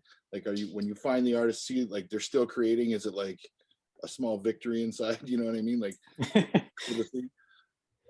it is to some extent, like I also I know people who get really like, they'll complain because an artist leaves comics, or why didn't they do more? Same thing with like shows, it seems like certain comic book shows would come around for 4 years or so, and then they would go away and we'd all be sad. And I always think like, it's such a gift that we have them at all. Like if you only make one great comic, I'm grateful for that. I wish you made 1,000, but it's not like, if you didn't, you didn't. That's okay. Like one is just, it's impossible to make a great comic. So if you make one, it's amazing. So But I do, like I do look these guys up. Like if I get a comic and I'm like, I love this, I look them up just because I want more, and I am curious. And sometimes there are wild stories. Like one of my favorite 80s comics is Damn Log, and it's by a guy named Rain Ness.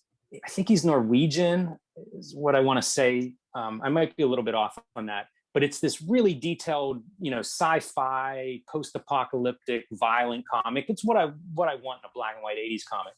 And so I love it. And he's got maybe 2 or 3 other comics that have been published. And and I assumed that was it. Like I figured he's probably not alive today. And, we got a couple of good comics out of this guy. That's all, like I said, as a comics fan, that's all I can hope for. He is still alive, and the guys that do Strangers zine tracked him down for an interview in issue 4. So, he drifted away from comics, and it doesn't surprise me. If you see his work, I don't know how you would sustain it. It's just an incredible level of detail and intensity. And, it's a black and white 80s book. Like I'm sure it sold 1,000 copies or 2, maybe a few thousand copies, but not the kind of thing that level of artwork would be sustainable, in my opinion. So he did a couple of mind-blowing issues and then went off and, his life went in a different direction. But fortunately, he's still alive. And now you have people that are tracking him down to say, we admire your work. What are you up to?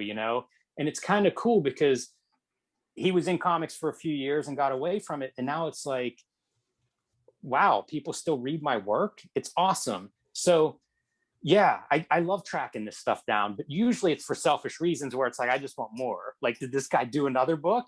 And sometimes you find one. Like in this case, he did 2 or 3 books. So it's kind of cool. After I found one, I was fortunate to learn that he did more and find another one.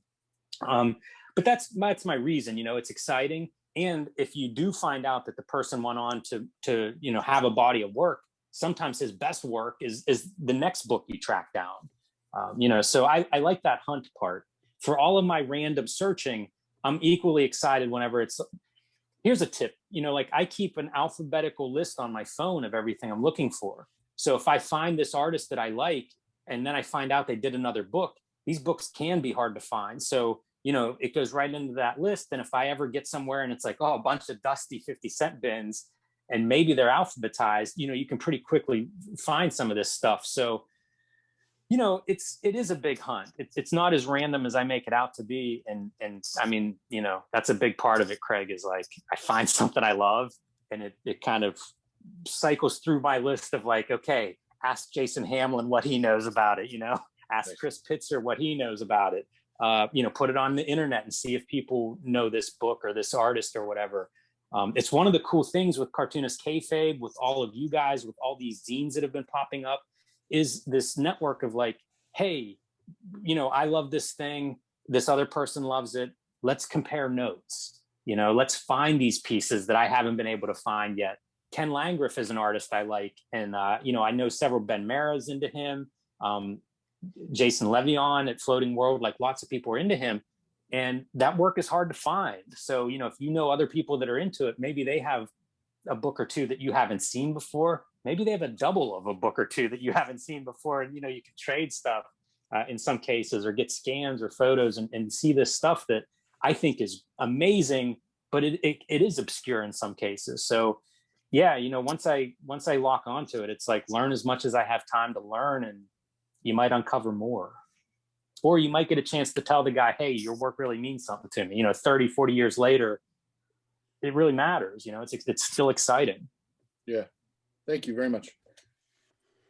All right, cool. I'm going to go to, if you don't mind, Will, I'm going to hit Ian next, because I believe I skipped him earlier. Jim, how much more time do you have? I'm good, man. I can answer questions. I know I'm long-winded, so I'll try to. No, it's all good. It's all good. A little fast. I hope that we can someone else's time. No, it's all good. We did allot you 30, but everyone's got a question, so let's go to Ian. I'm unmuted. You are unmuted. Okay. So more comment than question, but the two points. The first thing, Jim, you're saying, like in the 90s, you had a really good consensus. 8-Ball comes out, everyone's reading it, and it made me just yank this off my shelf. The Comics Journal 100 Best Comics of the Century, and at the time, this meant so much to me, and now it's very quaint. Like it just scratches what's out there, but like it's very funny. Like I feel like at that time, I really thought I could have a handle on comics, and especially the 21st century, it just exploded. But there was a lot of stuff I wasn't reading at the time. But what you're talking about, incomplete comics. So I'm living in Japan right now, and there's a Japanese term, which if you guys want to have some nerdy otaku stuff, it's called one coin. And one coin means the English one coin. So in Japan, 500 yen, $5 is one coin. So this means cheap. So there's like one coin lunch, one coin, blah, blah, blah. And so I decided like last November or so, I started going through Amazon Japan, setting the comics to lowest price first. And anything that was marked down to about 500 yen, I started buying it. And so like, this is my to read pile. And I've got some French and Euro, and one of the show writers from Community had a comic marked down to 400 yen. And like, I would say two out of three books, I don't love it, but like 1 out of 3, I'm really surprised, and I really dig it, and I'm like it's just really branched out on the variety of stuff I'm reading, and it's like it's been really good. Like I like not being obsessive compulsive about series. I like flexing out a lot more. So yeah, like I feel it. When the Kayfabe channel started covering Bill Watterson 9 months ago, I thought that was a really nice branch out.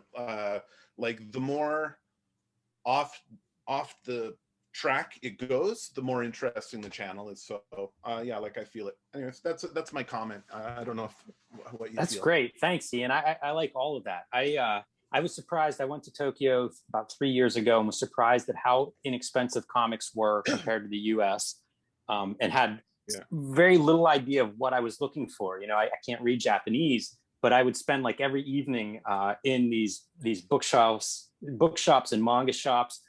And that was it. It was so easy to buy this stuff because like, I don't know if I bought anything that would have been certainly not over $10, but probably most of it under $5, and many of it like $1 American. So I ended up, you know, just sampling all this stuff that caught my eye. I'm glad you bring up that Comics Journal top 100 comics of the 20th century. That was kind of spearheaded by the late Tom Spurgeon, who I really appreciated as everything he did for comics, but also as a person. I got to know a little bit.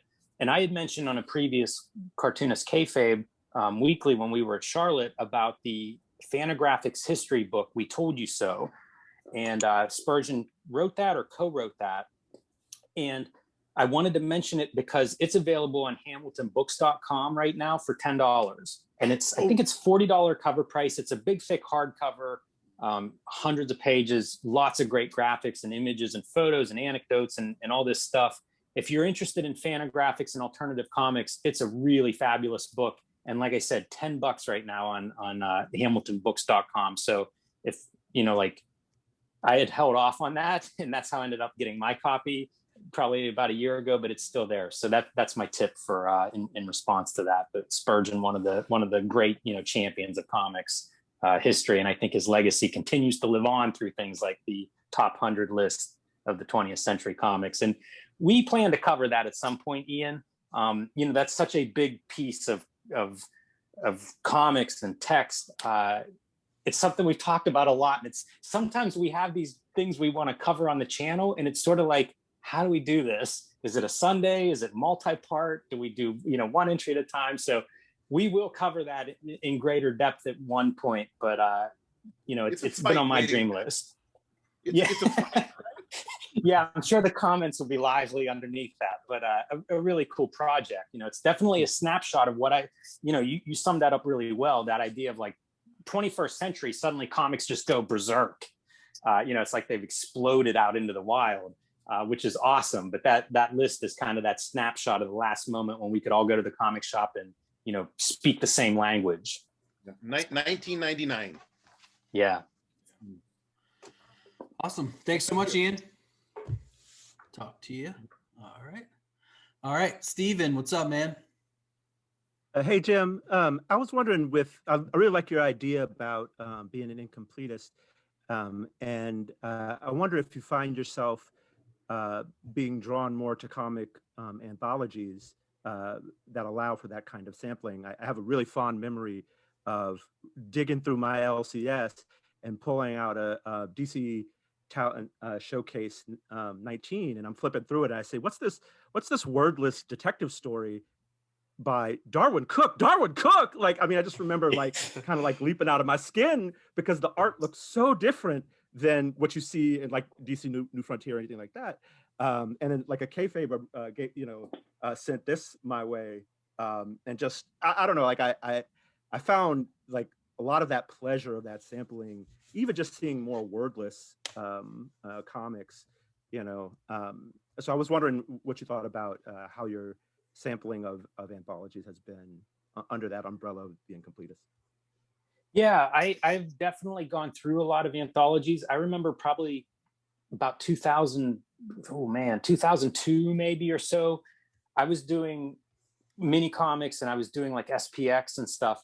And that was the early days of the graphic novels really starting to pop up in bookstores, sales, so it was sort of like racing to how do we convert our work into something with a spine that we could potentially sell in bookstores. And an anthology was a great way to do it because it's like I'll do 10 pages and you do 8 pages and all our friends will do it, and then we'll have 200-page book that we can put a spine on and sell in a book in a bookstore. And so I remember I used to count my years from SPX to SPX. That was like New Year's, and I'd make my plans. And so one year it was like, I'm going to do as many anthologies as I can. And it was just doing a bunch of short stories, which I think is a good idea for a young cartoonist because you're trying, you get better. So, an 8-page story, you're a different cartoonist by the end of that in the early days. So I was participating in them and I was seeing a ton of them. And they were all kinds of things from like friends of mine. I remember one that came out of St. Louis. I was fans of like Kevin Huizinga and Ted May and Dan Zetwalk and sort of that circle of cartoonists. So it depends, there's so many of them in the quality ranges hugely. Like you held up an SPX anthology. Some of those are really good. I think one was edited by Tom Devlin, who had been the High Water Books publisher and is now the art director at Drawn and Quarterly. That was really good because you got all these High Water cartoonists in it that I liked. So it was like, a bunch of cartoonists I like in one book. Kramer's Ergo, book 4, was a huge book for me. I was at MoCA. It was the show where Craig Thompson's Blankets came out, which was like, big graphic novel moment. I was in the middle of this room and Craig Thompson's release was against the wall on the right. Kramer's Ergo 4 was against the wall on the left. And so like when the show opened, there was a lot of energy for comics at that point. My friend was across the aisle from me. I didn't see him again for 8 hours because the doors opened and it just became like 8 people deep. You couldn't walk to the bathroom. And on the 2 sides in my vision, I could see these giant books being handed like over crowds, and like money was going one way and the books were coming the other way. And Kramer's Ergo was one that was on my radar because I like these kind of artists. They were sort of like edgy. They were pulling out of the paper rad kind of artists and Fort Thunder artists were in there. And it was radical stuff to me. So like Kramer's Ergo was almost like Raw might have been for people in the 80s or Arcade maybe in the 70s and Zap in the early 70s. That was a big one. So it kind of depends on the editor, the publisher. I think you need somebody's vision behind it, a good theme. Eli, man, props to Wizard, Image Grand Design, props to you guys that contributed to that. Like if it's a theme that I'm into or if it's a theme that like, somebody in the publisher or editorial side sort of has this idea of like, this is going to work. I'm going to put together a good team. I think an anthology can be an amazing thing for all those reasons because it is a bunch of different styles, different artists. Always, it seems like there are some artists that I don't know. Whatever the anthology is or whoever's involved, there's always some new stuff too, which does get back to that kind of random digging and just searching and looking for something you haven't seen before. So, certainly quality varies. It's rare to get an anthology where I'm like, I love every page. It doesn't happen too often. But some of my favorite books have been these anthologies. You know, Kramer's 4 probably changed me as a person. You know, and some of that stuff is just aspirational. Like I got into an SPX anthology after seeing Devlin's SPX issue and being, or the year that he did it, and being like, this is amazing. Like it had David Cho in it, and you know, just all these cartoonists were in there. So that was awesome. And I imagine probably more people saw David Cho's work in that SPX book than in like Slow Jams, you know? So it's kind of cool the way that works too. So I think anthologies are great for cartoonists. I think they're great for readers. And I always say, though, I would never want to be the editor of any of them. That seems like a very thankless job. Oh, the thanks come, trust me. You know, even the mainstream stuff like Marvel Comics Presents and Dark Horse Presents, you know, like a lot of work that I love has come out of those kind of books too. So it's not limited to, you know, alternative cartoonist or small press or indie. Yeah, I guess I am a fan of the anthologies. Yeah. All right, awesome. Thanks so much, Stephen. The Bard from Balmer, an amazing poet. Please put your book link in the chat there too. Oh yeah, Will is saying Taboo is another amazing anthology. Absolutely. Yeah, and it's a bummer with Taboo because the rights, you know, like Steve Bissett is such a champion of creator rights. Like none of that can be reprinted, and that's one of the great anthologies. And I feel like it doesn't get mentioned enough next to you know, some of the anthologies that I named. For instance, I didn't name Taboo, and I think it's phenomenal. I wanted to read one more comment too from the chat from Mario in response to your not always finding all of the issues in a run when you're digging through. He said, buying off the spinner racks at 7-Eleven forced me to be an incompletist, and was like sometimes how he imagined the story in his head was better than it probably would have been anyway. Yeah. And that's it's a great inspiration to start to create anyway too. It's like that makes you start creating stories in your head, and then you're like, hey man, maybe I could be a writer. Maybe I can. All right, next question coming from Alan Greenwood, an amazing artist whose first published work just came out in a little book you might have heard called Image Grand Design. Awesome. Hey, Jim. Good evening. Thanks, Alan. Good to see you. Good to see you, and thank you for being gracious to your time this evening with all of us.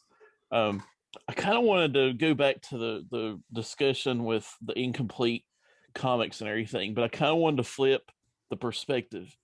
Instead of from the collector or the reader perspective, from the creator perspective. And what you said about there being so much out now. And, you know, I go back to, you know, last summer when you created Octobriana, the book. And, you know, from a creator perspective, when you see that marketplace of just really, you know, it's almost like everything's been done almost. So from a creator perspective, what do you do to create new ideas that you feel you haven't seen before? And what kind of advice would you give to someone trying to do the same? Wow, that's a good question. You know, part of the reason I think I dig and look at this stuff, and the reason I want to see stuff I haven't seen before, I think it stimulates ideas. You know, you see something new and then your brain start, maybe some new neural pathways form. A lot of the work that I've done is based on, I want this thing to exist and I can't find it. You know, when I did Aphrodisiac, like I've been going through a phase of watching a lot of the blaxploitation films of the 70s, and I liked them. And I was like, man, there should be comics like this. And I know there's Luke Cage and there's Black Lightning, but they weren't quite the same. They weren't what I was seeing in terms of the creators. And, you know, part of the blaxploitation films is it was a bunch of creators that were like going, you know, without permits or without studio backing. You know, it was people that kind of knew, you know, maybe they worked in films, but they weren't able to helm their own films through the studio systems. And so they were like, we're going to make movies that we want to make. You know, there was this creative empowerment behind those things that really spoke to me as a cartoonist. And I wasn't seeing much of that. It wasn't something I could find in the back issue bins. And so I tried to make the comic that I wanted to find. Street Angel was the same way. Like when I originally created Street Angel, I was just tired of like all of these 6 and 8 part series, and everybody's in a trench coat and, you know, super serious. And it was like, I don't want that. Like I want fun and bouncing around and, you know, kung fu and stuff. And so like I made a book that was what I didn't see on the news, the new racks, every Wednesday. So there's kind of a balance. Like I'm not trying to make, I remember a couple years ago, it seemed like zombie comics were super popular because Walking Dead was so successful. And it's like, well, I don't want to do that. Like do the opposite of that because that exists. I can go read that, I suppose there's a challenge of like, what do you, everything exists, and it kind of does. It's really surprising now whenever I get an idea and I'll start researching, and then you go, oh, okay, yeah, there's a book called that, or there's a book about that, or there's several books about that.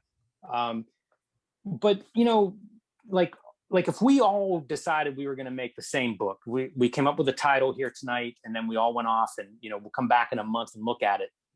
We could come up with characters, plot, story, title, everything, and then be like, okay, go make the book. We would come back with 30 totally different versions of it. So I don't worry too much about like if somebody else is doing a skateboard ninja comic, great, I'm sure it'll be totally different than my skateboard ninja comic.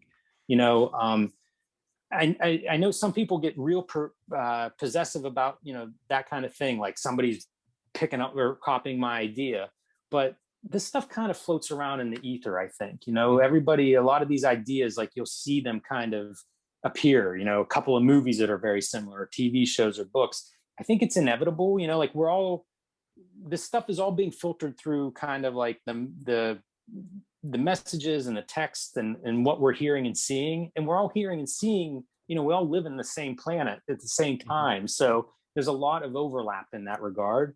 But the stuff that you choose to fixate on, or the parts that you respond to, are going to be different. Everybody's going to be different in that regard, and so I don't worry too much about that part. If I had an idea and it was really specific, I look around, like make sure that's not something that exists, because it does often.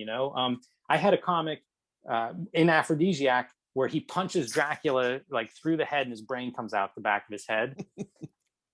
Didn't think anything of it, move on to the next page, and I met Eric Haven, who is a cartoonist I just love, and he's like, oh yeah, nice panel, and I was like, thanks. And then he sent me a picture where he had done the same thing way before I did, and it's like, oh man, because I saw it, I saw his comic, I was a fan, I had read that, and then it's in my comic, and it was like a pure, like I lifted this subconsciously, I didn't realize it until in hindsight. It's like, of course, I read his comics and he did that first.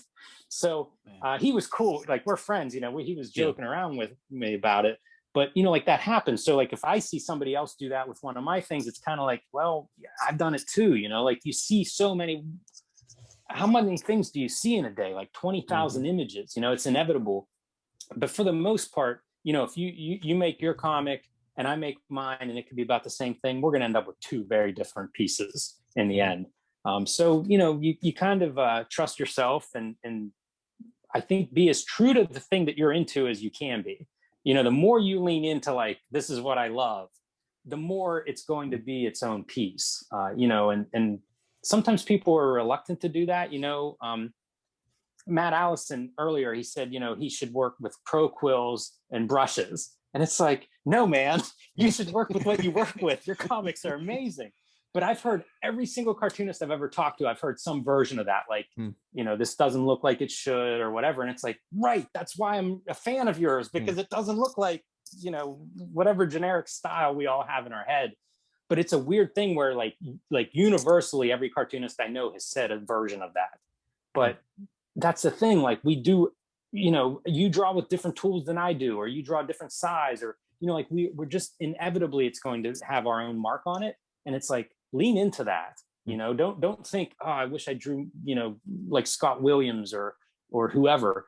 It's like, no, man, like, do you, and those idiosyncrasies that make it yours are the thing, that's the part that's you, like, that's the most important part. So I don't know if that answers your question exactly. Yeah, it does. And, going back to the kind of the topic, I got into Cartoonist Kayfabe through the Wizard read-throughs, and we don't have that now. We, Wizard collected every month what everybody's going to read, and now everybody does their own version of that with, you click on this or you look at that or whatever. and I miss that, but at the same time I don't, I guess. So I think that contributes to it too, where then we were all kind of sharing the same thing, but now we're not. We're just kind of all out there. Yeah, there's like no rules anymore. I don't know if Wizard were the rules, but I know what you mean. There was at least there was a mainstream, there was a consensus. We could rebel against it, we criticize it, but we at least had, I always say it's like we all had the same language there, and then we were free to disagree with it or agree with it, but it was kind of a common point. At least we could all triangulate to this one source. It is chaotic now. Like I don't know, man. I feel it too, but I don't know what. I don't know. I kind of like it. It is total freedom in a way, and that can be overwhelming. But you can create rules in your own structures if you need a little bit more of that kind of structure. You can make that yourself. And you can find examples why we get together in talks like this, and everybody can share ideas, because you can say, yeah, I'm going to work monthly, or I'm going to work, ink on paper, or, you can kind of make up the rules that you want to have. And if you get tired of them, you can change them. You can say, well, that's not working, or I don't like it that way. So, make it different. And you find these communities where you can, recreate that idea of like, we can all talk about a couple of books that we all know, and can use that as our common language. Again, thanks for your time. I really appreciate it. Oh, thanks for the question, Alan. It's absolutely great. Thanks, Alan. All right, next on the list is Jerome Cabanatan, author of the children's comics Troop 44. Everybody knows Jerome. Hey, Jerome. Still muted though. Jerome taught a children's comic book class just this morning. I saw pictures. Very cool. Yeah, it was fun. So yeah, well, hi Jim. Thanks for the time. My question goes along the same lines as Alan Greenwood's about being when you're being an incompletist as a collector, and being an incompletist when you're as a creator. As a creator, when you're talking about like anthologies and short stories, because my favorite book of yours right now, it's Super Mag. Just all the shorts going in, it's bonkers, right? It's bonkers. The cockroach lady has me, but what I was saying, when you write your shorts, do you complete each short and then go to the next one, or do you bounce around between shorts? Like, do you get like halfway bored through it, or what? Like, what's the process with creating a bunch of shorts? Because I find for myself, completing something big, like a big long story, it's a big task, and I'm glad I did one, but if I knew how long it would take at the beginning, I probably wouldn't have done it. So I'm trying to go in with just a couple, like 4 pages, 8 pages, and trying to put the end on a whole bunch of stuff before so I can get better, so I can actually actually level up.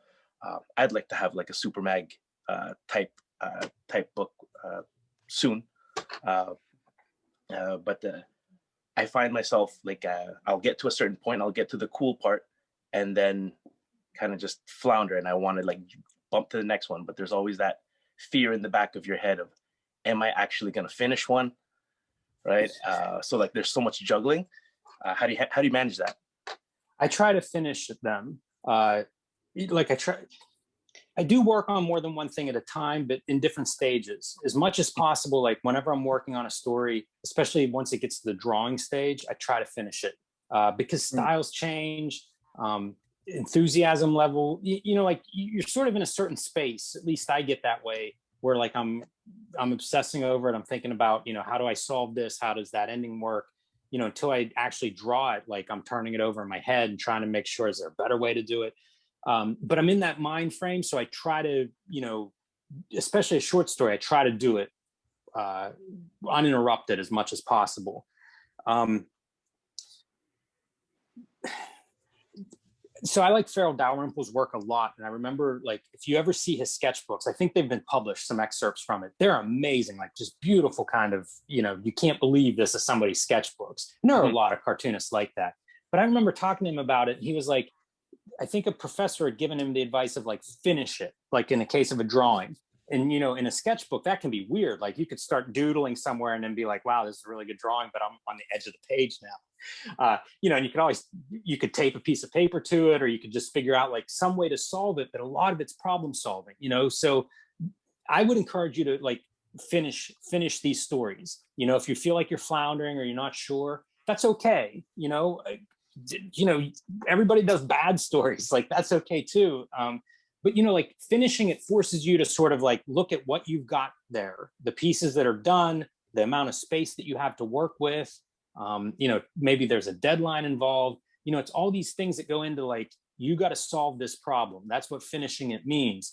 And that's where the creativity comes out of, you know, and it may be really like, some of them may be really hard, but it will get easier. And the more you force yourself to finish these short stories that you've started, or these concepts that you've started on, the better you'll get at like thinking about endings. If that's the part that you're struggling with right now. Like I remember at one point wanting to draw hands better. And pretty soon all I did was look at subconsciously, all I'd do is see people's hand, how they draw hands. And, you know, every artist that I'd always be like, look at their hand.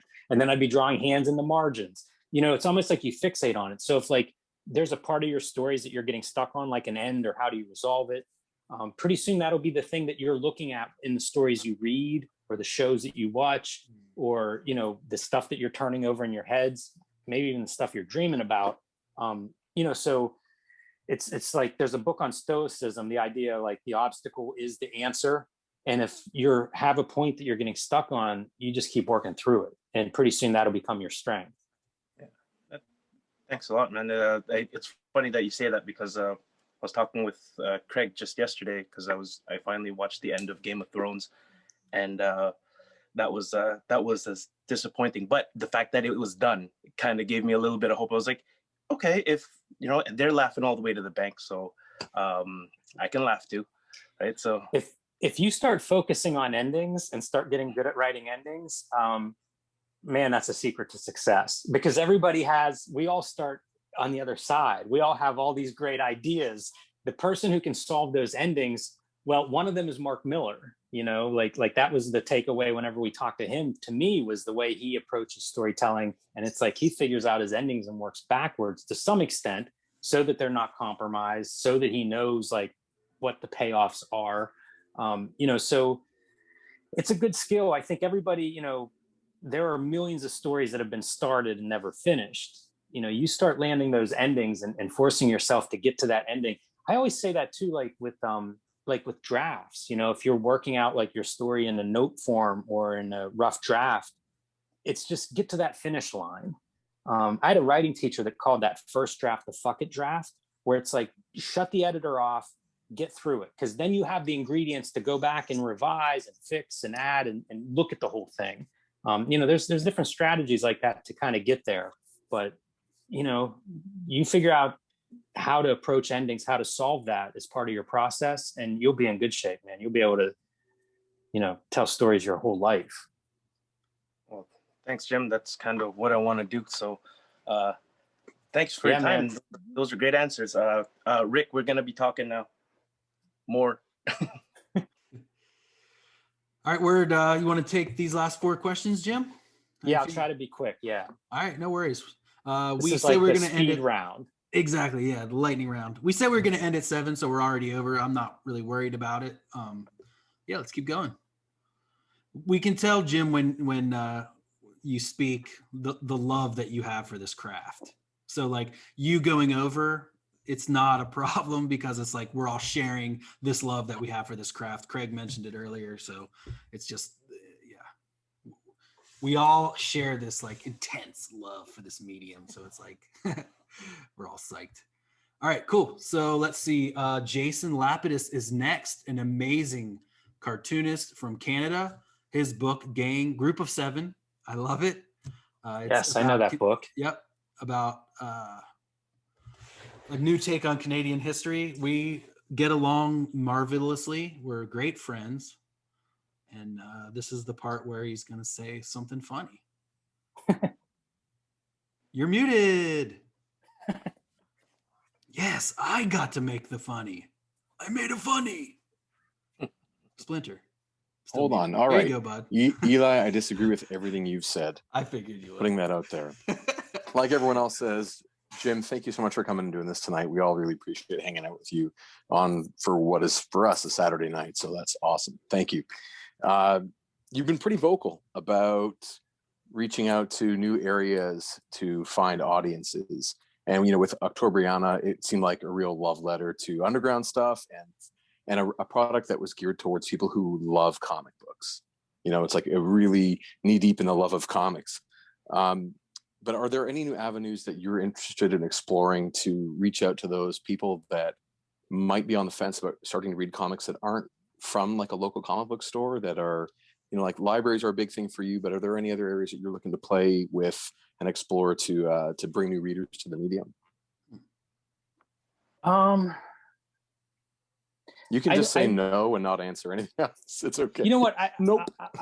I'll say no in that you get outside of libraries, schools, online sales. There are a lot of these avenues. I'm interested in print on demand as a method of one more way to fulfill or to connect, what I'm making with readers. I think there are some exciting avenues in that direction. And I guess, Amazon is really what I'm skirting around here. But some of their print on demand is really interesting for, I think, consumers and creators.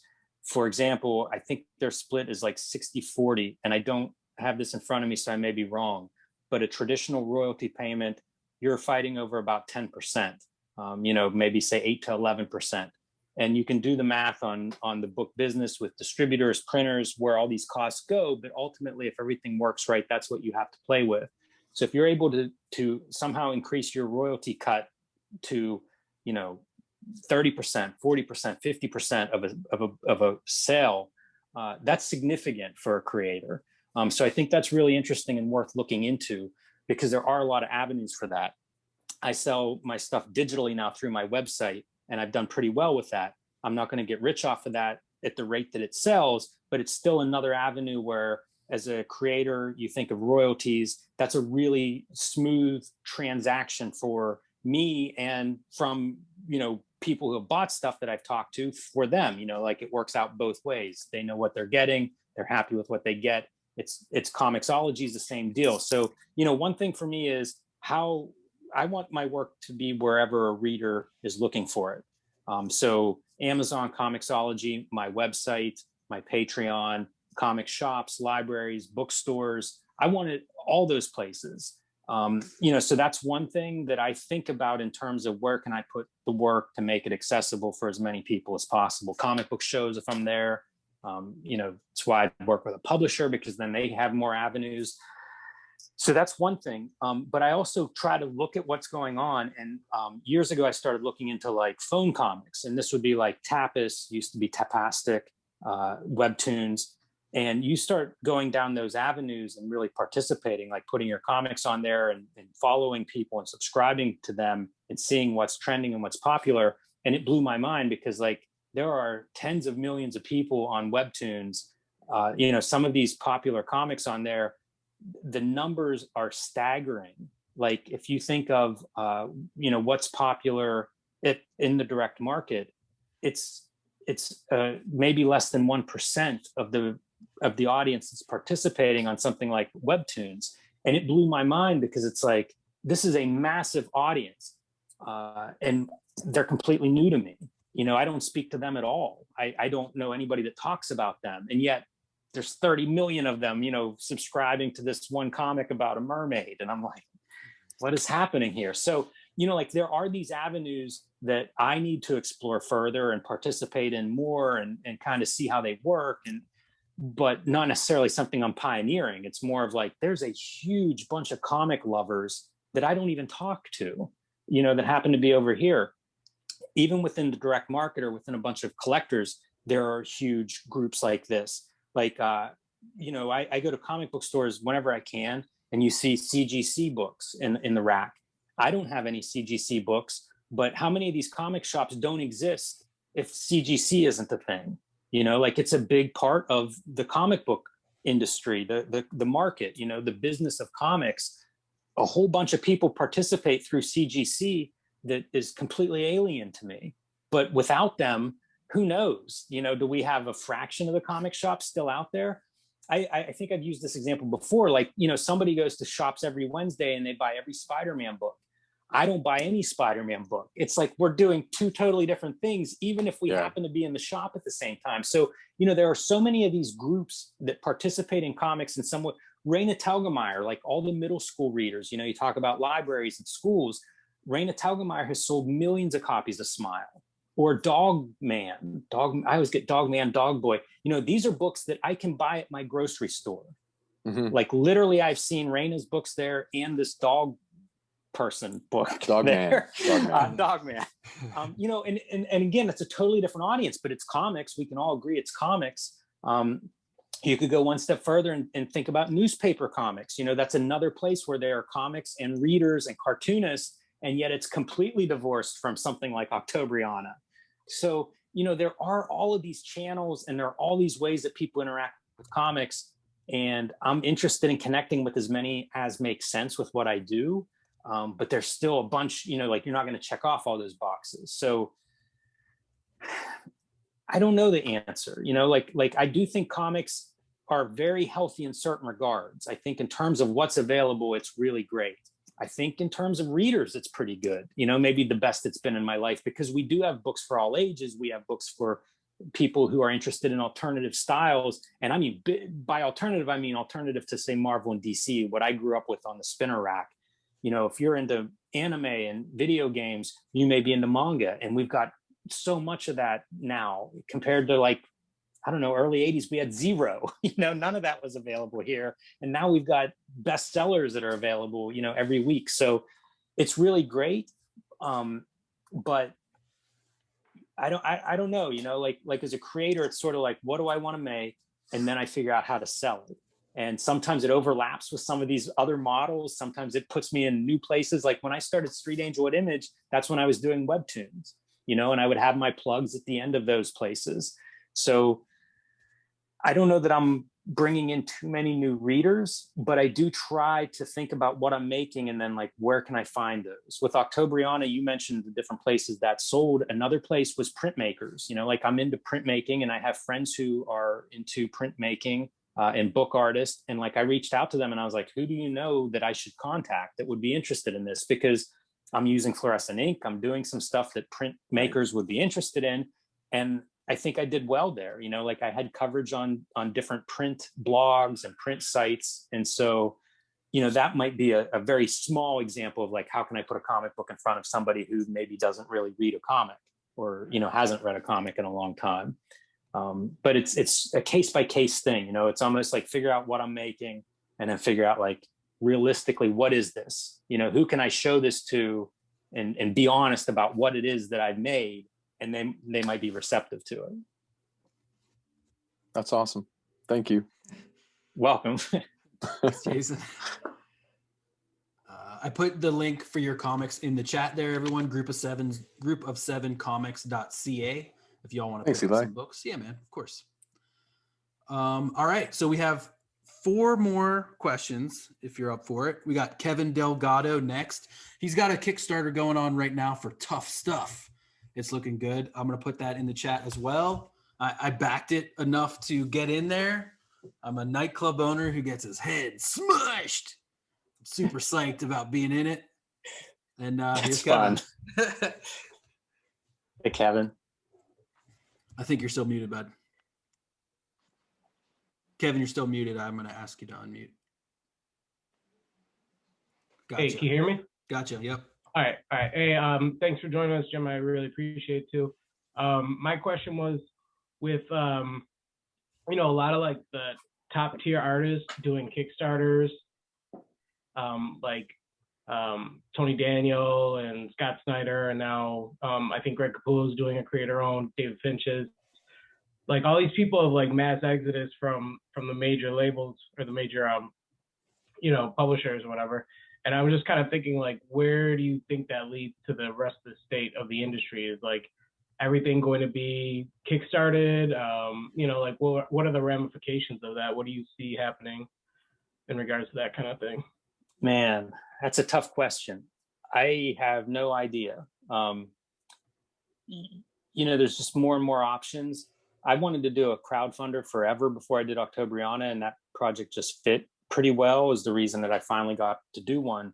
But I wanted to do one forever, all the way back to Super Mag. I remember talking to Chris Pitzer and being like, let's try this as a Kickstarter, because it's distro. Like I look at Kickstarter and I see distribution, which is what everybody struggles with. Like, how do you get these books in front of people, in front of readers, in front of collectors, in front of buyers? And, it's one more avenue. The nice thing with the crowdfunders is they're not exclusive. You could do Indiegogo and Kickstarter and Patreon, and then release it through Diamond and Amazon and Comixology, So that's my guess, is that if anything, if you're doing your own work, whether you're a superstar artist or not, your goal is to get it in front of the biggest audience you can get it in front of. And these audiences, like I know people who back Kickstarters, but not Patreon. I know people who support Amazon and don't have a comic book shop. Like there's all these different demographics, I guess you would say, or buying patterns, or, how people interact with this work. And if you're making this stuff and it's your livelihood, it's like, you don't want to exclude anybody. And I think that's probably what the future is like, you're going to see this stuff going through multiple channels at once, because why not? If that's, like I said, you want to meet readers, you want to meet collectors wherever they are, and they're all over the place. I don't think that's going to change anytime soon. Maybe somebody comes up with a breakthrough, that does make this all accessible, that you would list it in one place, and then, it permeates all these different distribution areas. But I don't know that that's coming anytime soon, because, does Amazon want to play with Kickstarter? Although they might, is that the same company? I don't even know who owns what, but, there's sort of, you kind of have to populate this stuff in some ways yourself for each avenue, but they are relatively easy to navigate. So I think there's a lot of freedom for an individual creator. Like I was able to get Octobriana through a lot of these channels, and I'm just one person. So, that's hopeful to me. It's not ideal to, it takes time away from the drawing table. Ideally, I'd spend as much time at the drawing table as possible. But if you're self-publishing, or if you're working with a small publisher, that you have to take on some of that. The alternative is maybe I have a day job if I'm not willing to sell my books myself, So in a way, that's the day job. I don't get paid to sit at my drawing table. I love that part. I get paid to fill orders, to promote it on Kickstarter, to get it listed on Comixology. The administrative stuff is kind of like the job part. So I don't know that changes. If you're somebody like a Greg Capullo, or somebody that has a big following, I don't know that it's any different for him. You may hire some people to help with some of these tasks, stuffing envelopes and maybe running some of the technical part.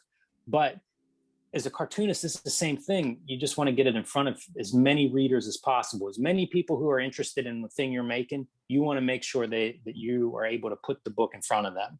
And Kickstarter's pretty good at it. It's kind of proven itself to be a pretty good distribution publishing platform for comics. So it's not going to go away anytime soon. And probably you'll see more big mainstream cartoonists trying it. Not that different than what Image was over the last 20 years or so. You'd see people come up and get kind of hot on a book, on a Spider-Man or a Batman, and pretty soon you'd see an Image book come out with their name on it. So it's right. Kind of a version of that in many ways. Right. I don't know. It doesn't exactly answer your question, Kevin, but right. I think that's probably, we're all curious, like we're creative, so whenever something pops up, it's like Kickstarter's a tool. In a weird way, it's like the new paintbrush or the new Photoshop or something, where it's like, let me take this for a spin and see what I can do with it. Well, I think probably a lot of artists are curious for that. I'm worried to see like how the state of the industry goes, because like for me, I charge a certain amount for a page rate. You know what I mean? And I'm seeing people throwing up page rates for like $50, and I'm like, I don't know how you live off that, you know? And I feel like maybe if the industry is going in a cheaper route where they can't afford to pay top tier talent and they're bringing in lower people, they're paying them less, then like all around the industry, we get paid less. You know what I mean? Do you kind of get what I'm saying from that end? 100%. It's that part is alarming. I mean, page rates are less now than they have been in the past, no doubt about it. And that's certainly not a good trend. These are massive big questions though, you know, like I don't want to do 2 hours on this subject, but I am away from home and I went to 7 comic stores I've never been to this week. And every single one of them, their comics were bagged and boarded, all of their comics. And it's crushing to me in a way, but you know, the direct market, it's not healthy. If you look at the numbers of books sold, this is the lowest numbers of like individual titles sold probably in my lifetime. It's a weird thing because as a whole, the dollars for comics for a year as an industry are up, you know? So it's this strange business where we have more comics than we've ever had, but as titles, they're selling in smaller numbers than ever. So on one hand, the industry looks good because annual sales are kind of up.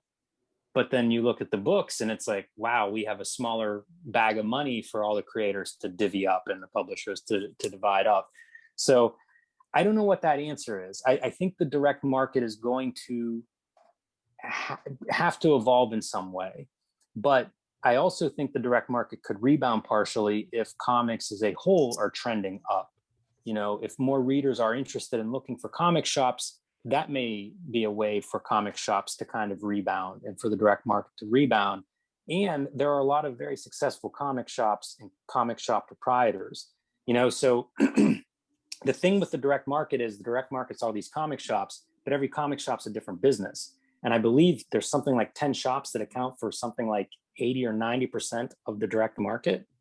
Oh. And so whenever you talk about the direct market, it's like, well, there's these 10 shops, and then there are these other 1,900 shops that are completely a different business. And it's really hard to make any real broad statements that apply to all of them, because even within the direct market, you have 2 very different business models between those top very heavy shops and the majority of the shops that we see. And I am not smart enough to tell you the ins and outs of how the comic shops are run. So I don't know, man. You know, I think there are a lot of smart people in comics and every piece, every stop, from the comic shop retailers to the creators to the publishers. But every like businesses have just evolved so much, just let's say since the internet. And comic shops in the direct market go back to the 70s. So you sort of have a lot of legacy stuff that, you know, some shops are here in the future with us and some are not. And it's like, it's really hard to get a picture of what that is. But having all your comics bagged and boarded, man, it broke my heart. Like, how do you get a new reader if they can't open up a comic book? Yeah. Right. Well, thanks, man. I appreciate it. Good luck on the Kickstarter, Kevin. Thanks. Check it out. Will do. All right, Kevin. Thanks, man. All righty. Get through these last couple, Jim. We're going to do it. Yeah, we got my friend Mitchell Coleman here. Him and I are writing a story together for the 63 annual, where the Fury meets, don't tell anyone, Space Hawk. Nice. Yeah. Yeah. That was Eli's idea. It's been fun. So Jim, I gotta ask, since Octobriana is public domain, was there a reason that you chose this character, or will we see more of her, or even more public domain characters of your take from your side? I don't have any more plans for public domain characters. Nothing against them. I just don't have anything in the hopper right now. Okay. I picked her because I had come up with the printing idea for the blacklight stuff. And then I needed an idea. And so I needed something in the 70s, and I'm sniffing around and looking at stuff. And I had Octobriana before that, like on my bookshelf, and I had read it. And I pulled it off again, just kind of randomly looking at different books, and something clicked, you know, like her origins, her character. It all made sense that like, yeah, that could be a 70s underground American comic. And even the way the character is sort of this fake character, but the context is that it's public domain for anybody to use. Like, yeah, the American underground cartoonists could get hold of this and have solidarity with their Russian underground counterparts, you know, the cartoonists, the revolutionary cartoonists in Russia. And so it just kind of clicked to me that it would make sense and you know, within that 70s blacklight kind of aesthetic that I was picturing for the book. It just seemed like the perfect fit. And I can't really explain why. Like, it happened quick. I had the idea for the book, the idea of printing a book as a blacklight book over a year before I did it. And I had talked to Chris at Ad House Books about it. He's kind of my print guru, and he thought it would work, and he was on board. Like he was like, yeah, we'll do it. No story, just the idea of like, we're going to do a blacklight comic. And so like, I was doing other work, but I was still thinking about it for a year. And then I came across the Octobriana book again off my shelf and was looking at it, and it clicked. Like, I wrote the story in like 2 or 3 days and was, you know, ready to dive in and start drawing. That whole thing probably took, I don't know, 2 months or something, from like, once I decided like Octobriana, that makes sense, to like, okay, I'm done. Let's talk to the printer and see if this will really work. So it just clicked. It was kind of lightning in a bottle, and I'm not sure I can explain it any better than that. It just felt right. All right. Well, that's all I just needed to ask. On final note, say thanks for Chris for me for pointing me out to Matt's work at on the book The Freak at HeroesCon a few years back. So yeah, man, that's another great HeroesCon artist that we all fell in love with. All right. Thanks, Mitchell. Yeah, thanks, man. All righty. Tony Fero is next again. Again, sorry to double dip. No worries. All right. I just have a question. I just need a little bit of advice here. I've been struggling with this idea that as I evolve as a cartoonist and learn more and more about how to do things, I keep finding myself in this position where I find it harder to stand behind my earlier work, and I always sort of have like this sense of dread that somebody's going to pick up like my first book, and that'll be like their only exposure to my work, and then they don't realize, you know, that how much how much better I've gotten. Yeah. And I just wonder, like, how do you deal with that? You know, is there a way to deal with that, or is it just you just have, you just try to, I think you try to get bigger and better. And everybody has this, Tony, like nobody likes their original work. You know, we all grow. So it's inevitable that we all think we're better the next work 10 years later. You know, you just kind of have to, I think you just accept it. Because literally everybody's that way, and it's fun to track down artists' early work and see where they come from, because, you know, none of them show up. It's so rare that there'd be an artist where you're like, I love his first work and that's it. It's like, he just gets worse and worse. You know, it almost is never the case. I think it's just inevitable. As somebody like usually we self-publish our first work. So, you know, you can just not reprint them in terms of trying to limit people's exposure to them. And I know a lot of artists do that too. You know, at first you're trying to show off and show all this work, but as you get better, you know, that stuff kind of falls away. As you revamp your websites and your profiles and what you share on social media, you're showing your new stuff, you know, and always pointing people at that. So I think that's all you can do. Even Chris Ware hates his early work, you know, like it's there's no way around it. But I think people are also understanding of that. You know, you keep making work and you're going to get fans for the new work. That's how they're going to know you. That's going to be the first thing they see. That's what they'll talk about and tell their friends about. And, you know, you just keep growing as an artist, and I think it's okay. I think that literally every artist has what you're describing. So people understand it. That's good to hear. I think that's mainly what I was kind of looking for, is just validation that that's that's not Yeah, you. man, just keep Yeah. looking forward, keep working on that next story, keep getting better, keep working on the parts that you aren't happy about in that early work, and get better at those things and keep moving forward. Right. Thanks. I appreciate that. Yeah, good luck, man. Yeah, thanks a lot, Tony. Yeah. All right, we got Sam Blanchard, and then we're going to talk to Will real quick, and then we'll talk to our hosts again. All right, what up, Sam? And Sam's got another, as I said earlier, he's got his new Kickstarter, Why Did the Chicken Cross the Road? I just popped it in the chat. Hey, thanks, Eli. Yeah, man. Yeah. So Jim, with so many avenues of the market being out there and so many ways for us to get our stuff like in front of people, I'm kind of agreeing with what you're saying that the market is really fractured. There's so many places where people's eyeballs are. It's hard to capture a segment of them. But I guess my real question about it is, how do you manage like kind of what you're doing? What's that work-life balance between how much time do I spend marketing, managing my web presence, putting up stuff that's dragging people to my various sites, and how much time do I actually get to spend drawing, which is what I started doing this to do? It's a really good question. I actually don't think I'm in a good balance state right now, Sam. You put out amazing amounts of stuff. Well, I work a little more than I want to right now. But I do evaluate that all the time. Like I'm thinking about quitting a job right now.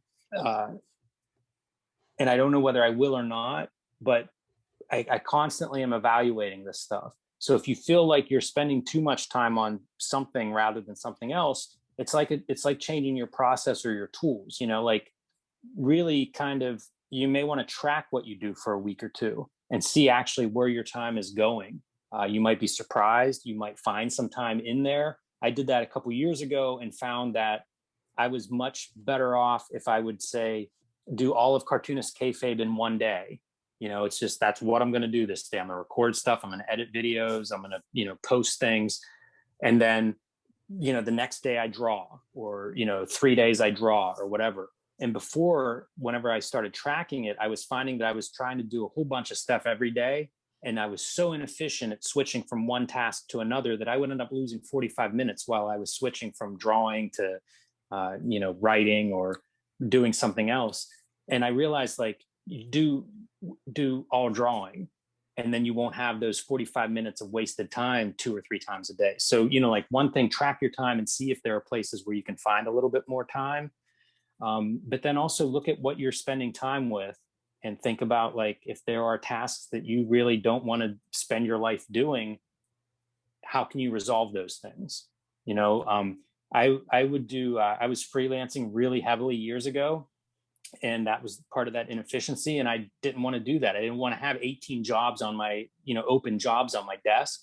And so I made the decision of, like, I'm going to try to do one thing. It took me 2 years to get through all of the different commitments that I had to get down to doing, like, maybe 3 things, to be realistic. But, like, you can look at your life that way, like, especially like the work stuff or the balance stuff. And if you decide, like, exercise is something that I try to prioritize, identify the stuff that's really important and put that at the front of your day. Like, this is what I want to get done in the day. And there are 10 things. And realistically, I'm going to get through 4 of them, maybe, or, 7 of them or something. It's rare that those days happen where you get everything crossed off the list. So think about what the most important tasks are and put them at the beginning. So that would be my advice. Like, try to prioritize what you're trying to do in terms of, like, getting the promotional part in. Allocate a certain amount of time, 20 minutes a day, 2 hours a week, something that you can live with. And that's it. That's how much time you get to do social media posts. And maybe you become a little more efficient at those. If it's 2 hours Saturday, I'm going to do all of my social media posts. I'm going to schedule them, and that's it. That's it for the week. So, there are a lot of these strategies. They're productivity systems would be like the umbrella phrase for this. And there are hundreds of these books about this subject, tutorials about it. People have their whole careers talking about this. It's time management essentially, but it's also prioritizing what's most important, because nobody has enough time to do everything we want to do. So sometimes you want to step back and really look at what you are doing and see if it lines up with what you want to be doing. And I don't mean that like, you know, quitting your job and drawing comics full time, but I mean, realistically, are you spending 2.5 hours a day on emails because you check your email every time you get an alert? You know, that'd be like one of those places where you could maybe make that more efficient in your life.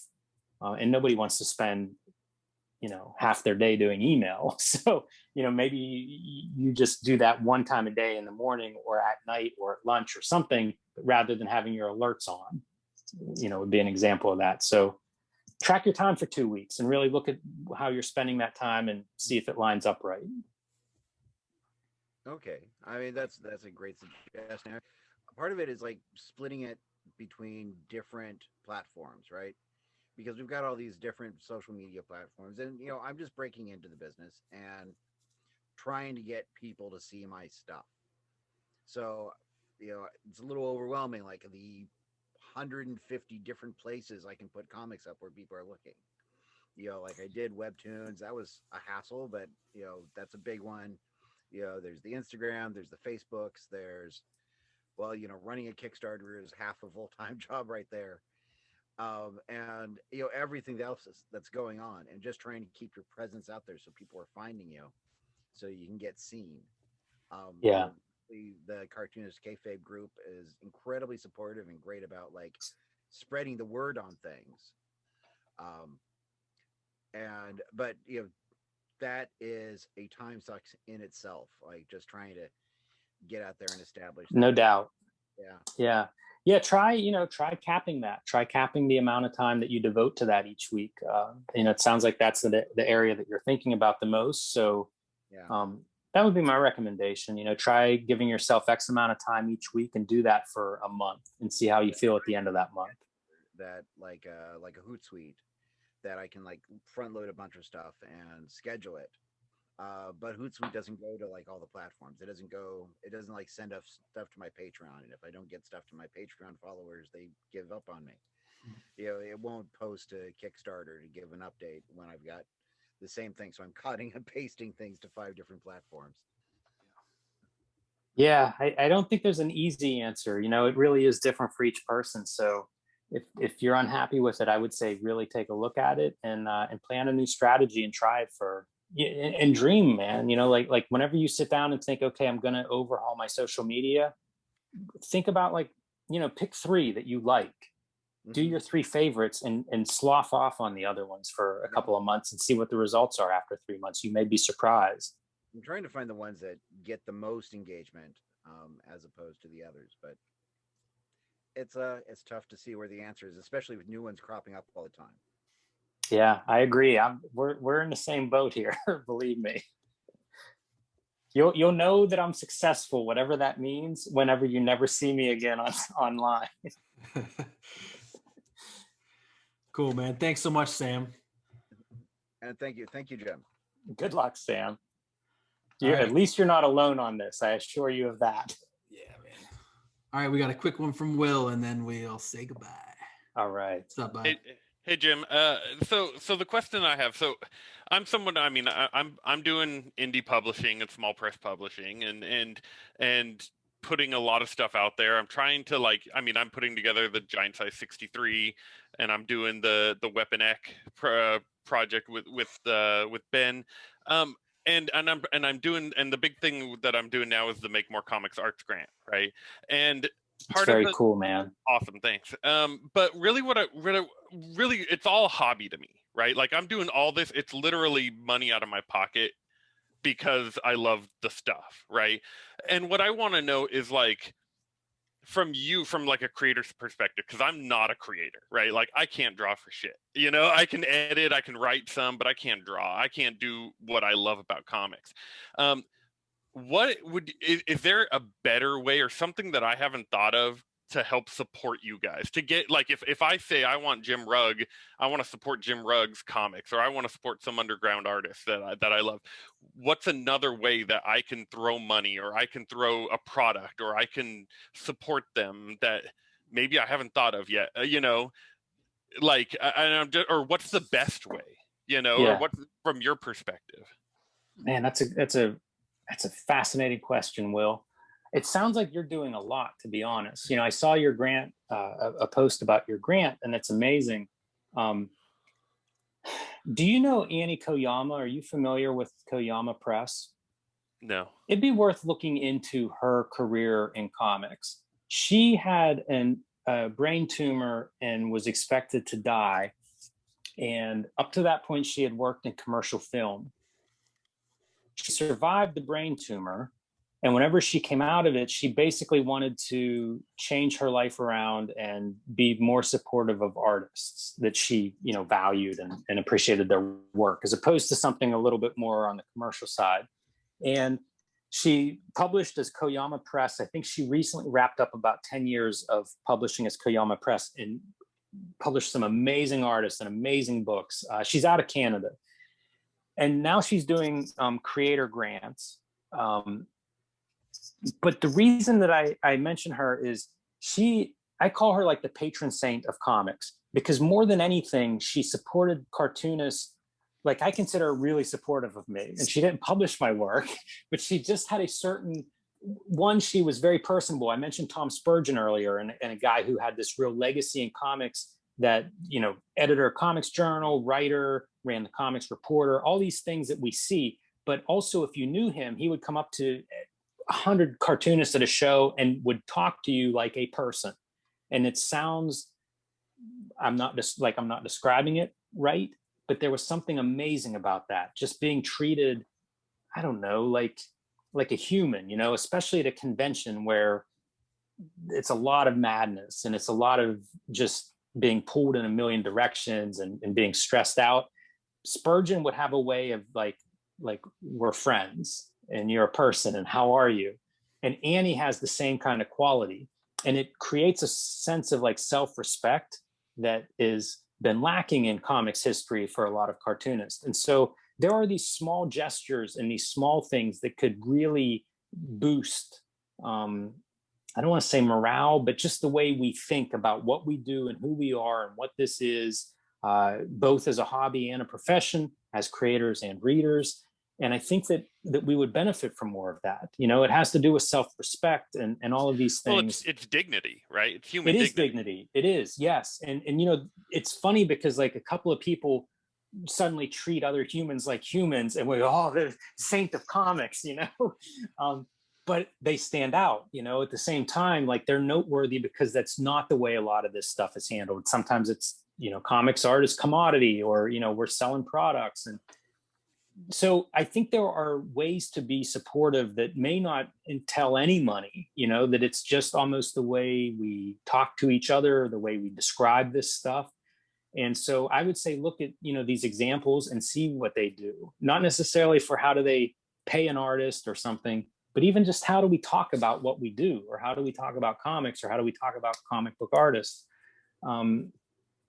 You know, that's a pretty vague answer, but there's something I think there. You know, I think that one of the things that we could all do to evolve this industry is the way we think about ourselves and the way, you know, we describe these comics that we love and these cartoonists that make this stuff. I think we have an inferiority complex as a whole, and finding ways around that would help us. You know, we talked about page rates going down and down and down.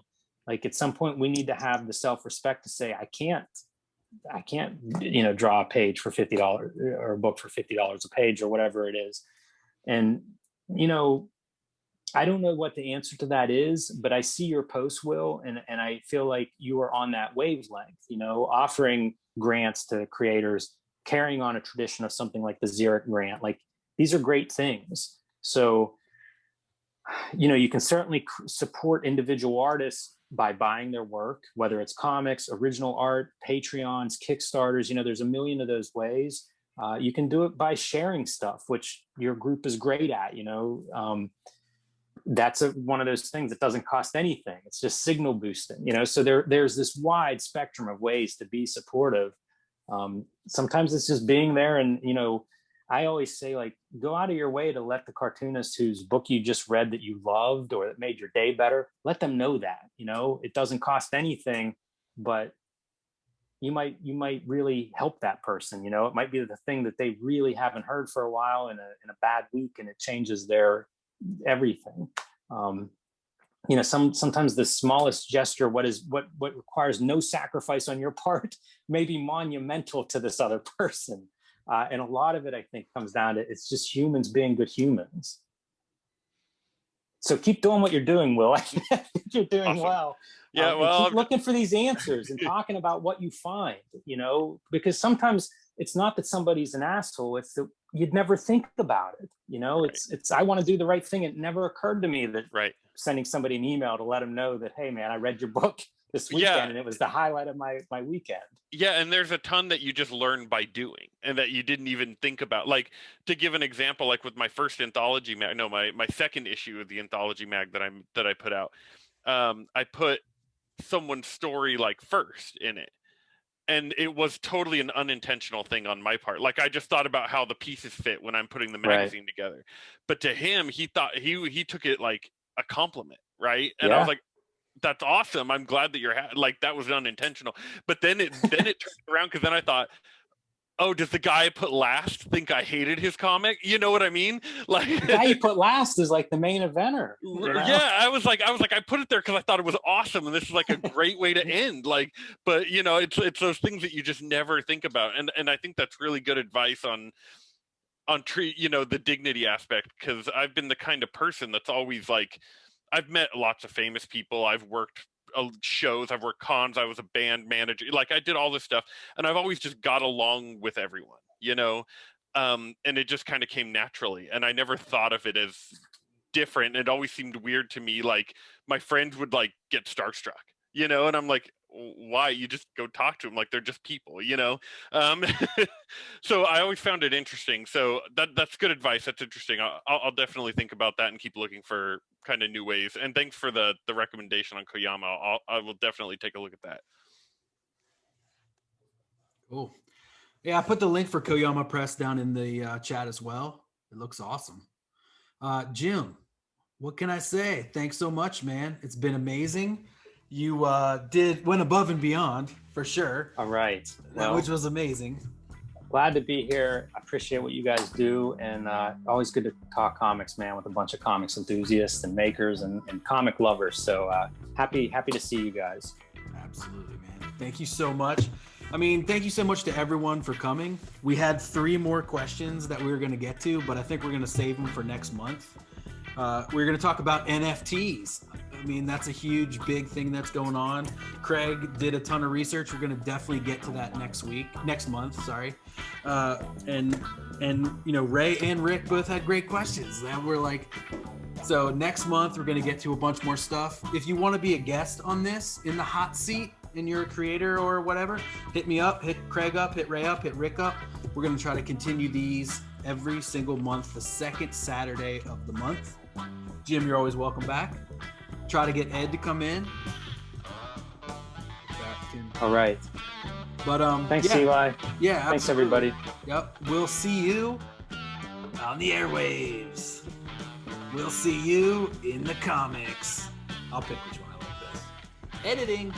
All right, y'all. Have a great rest of your night. Thanks so much for coming.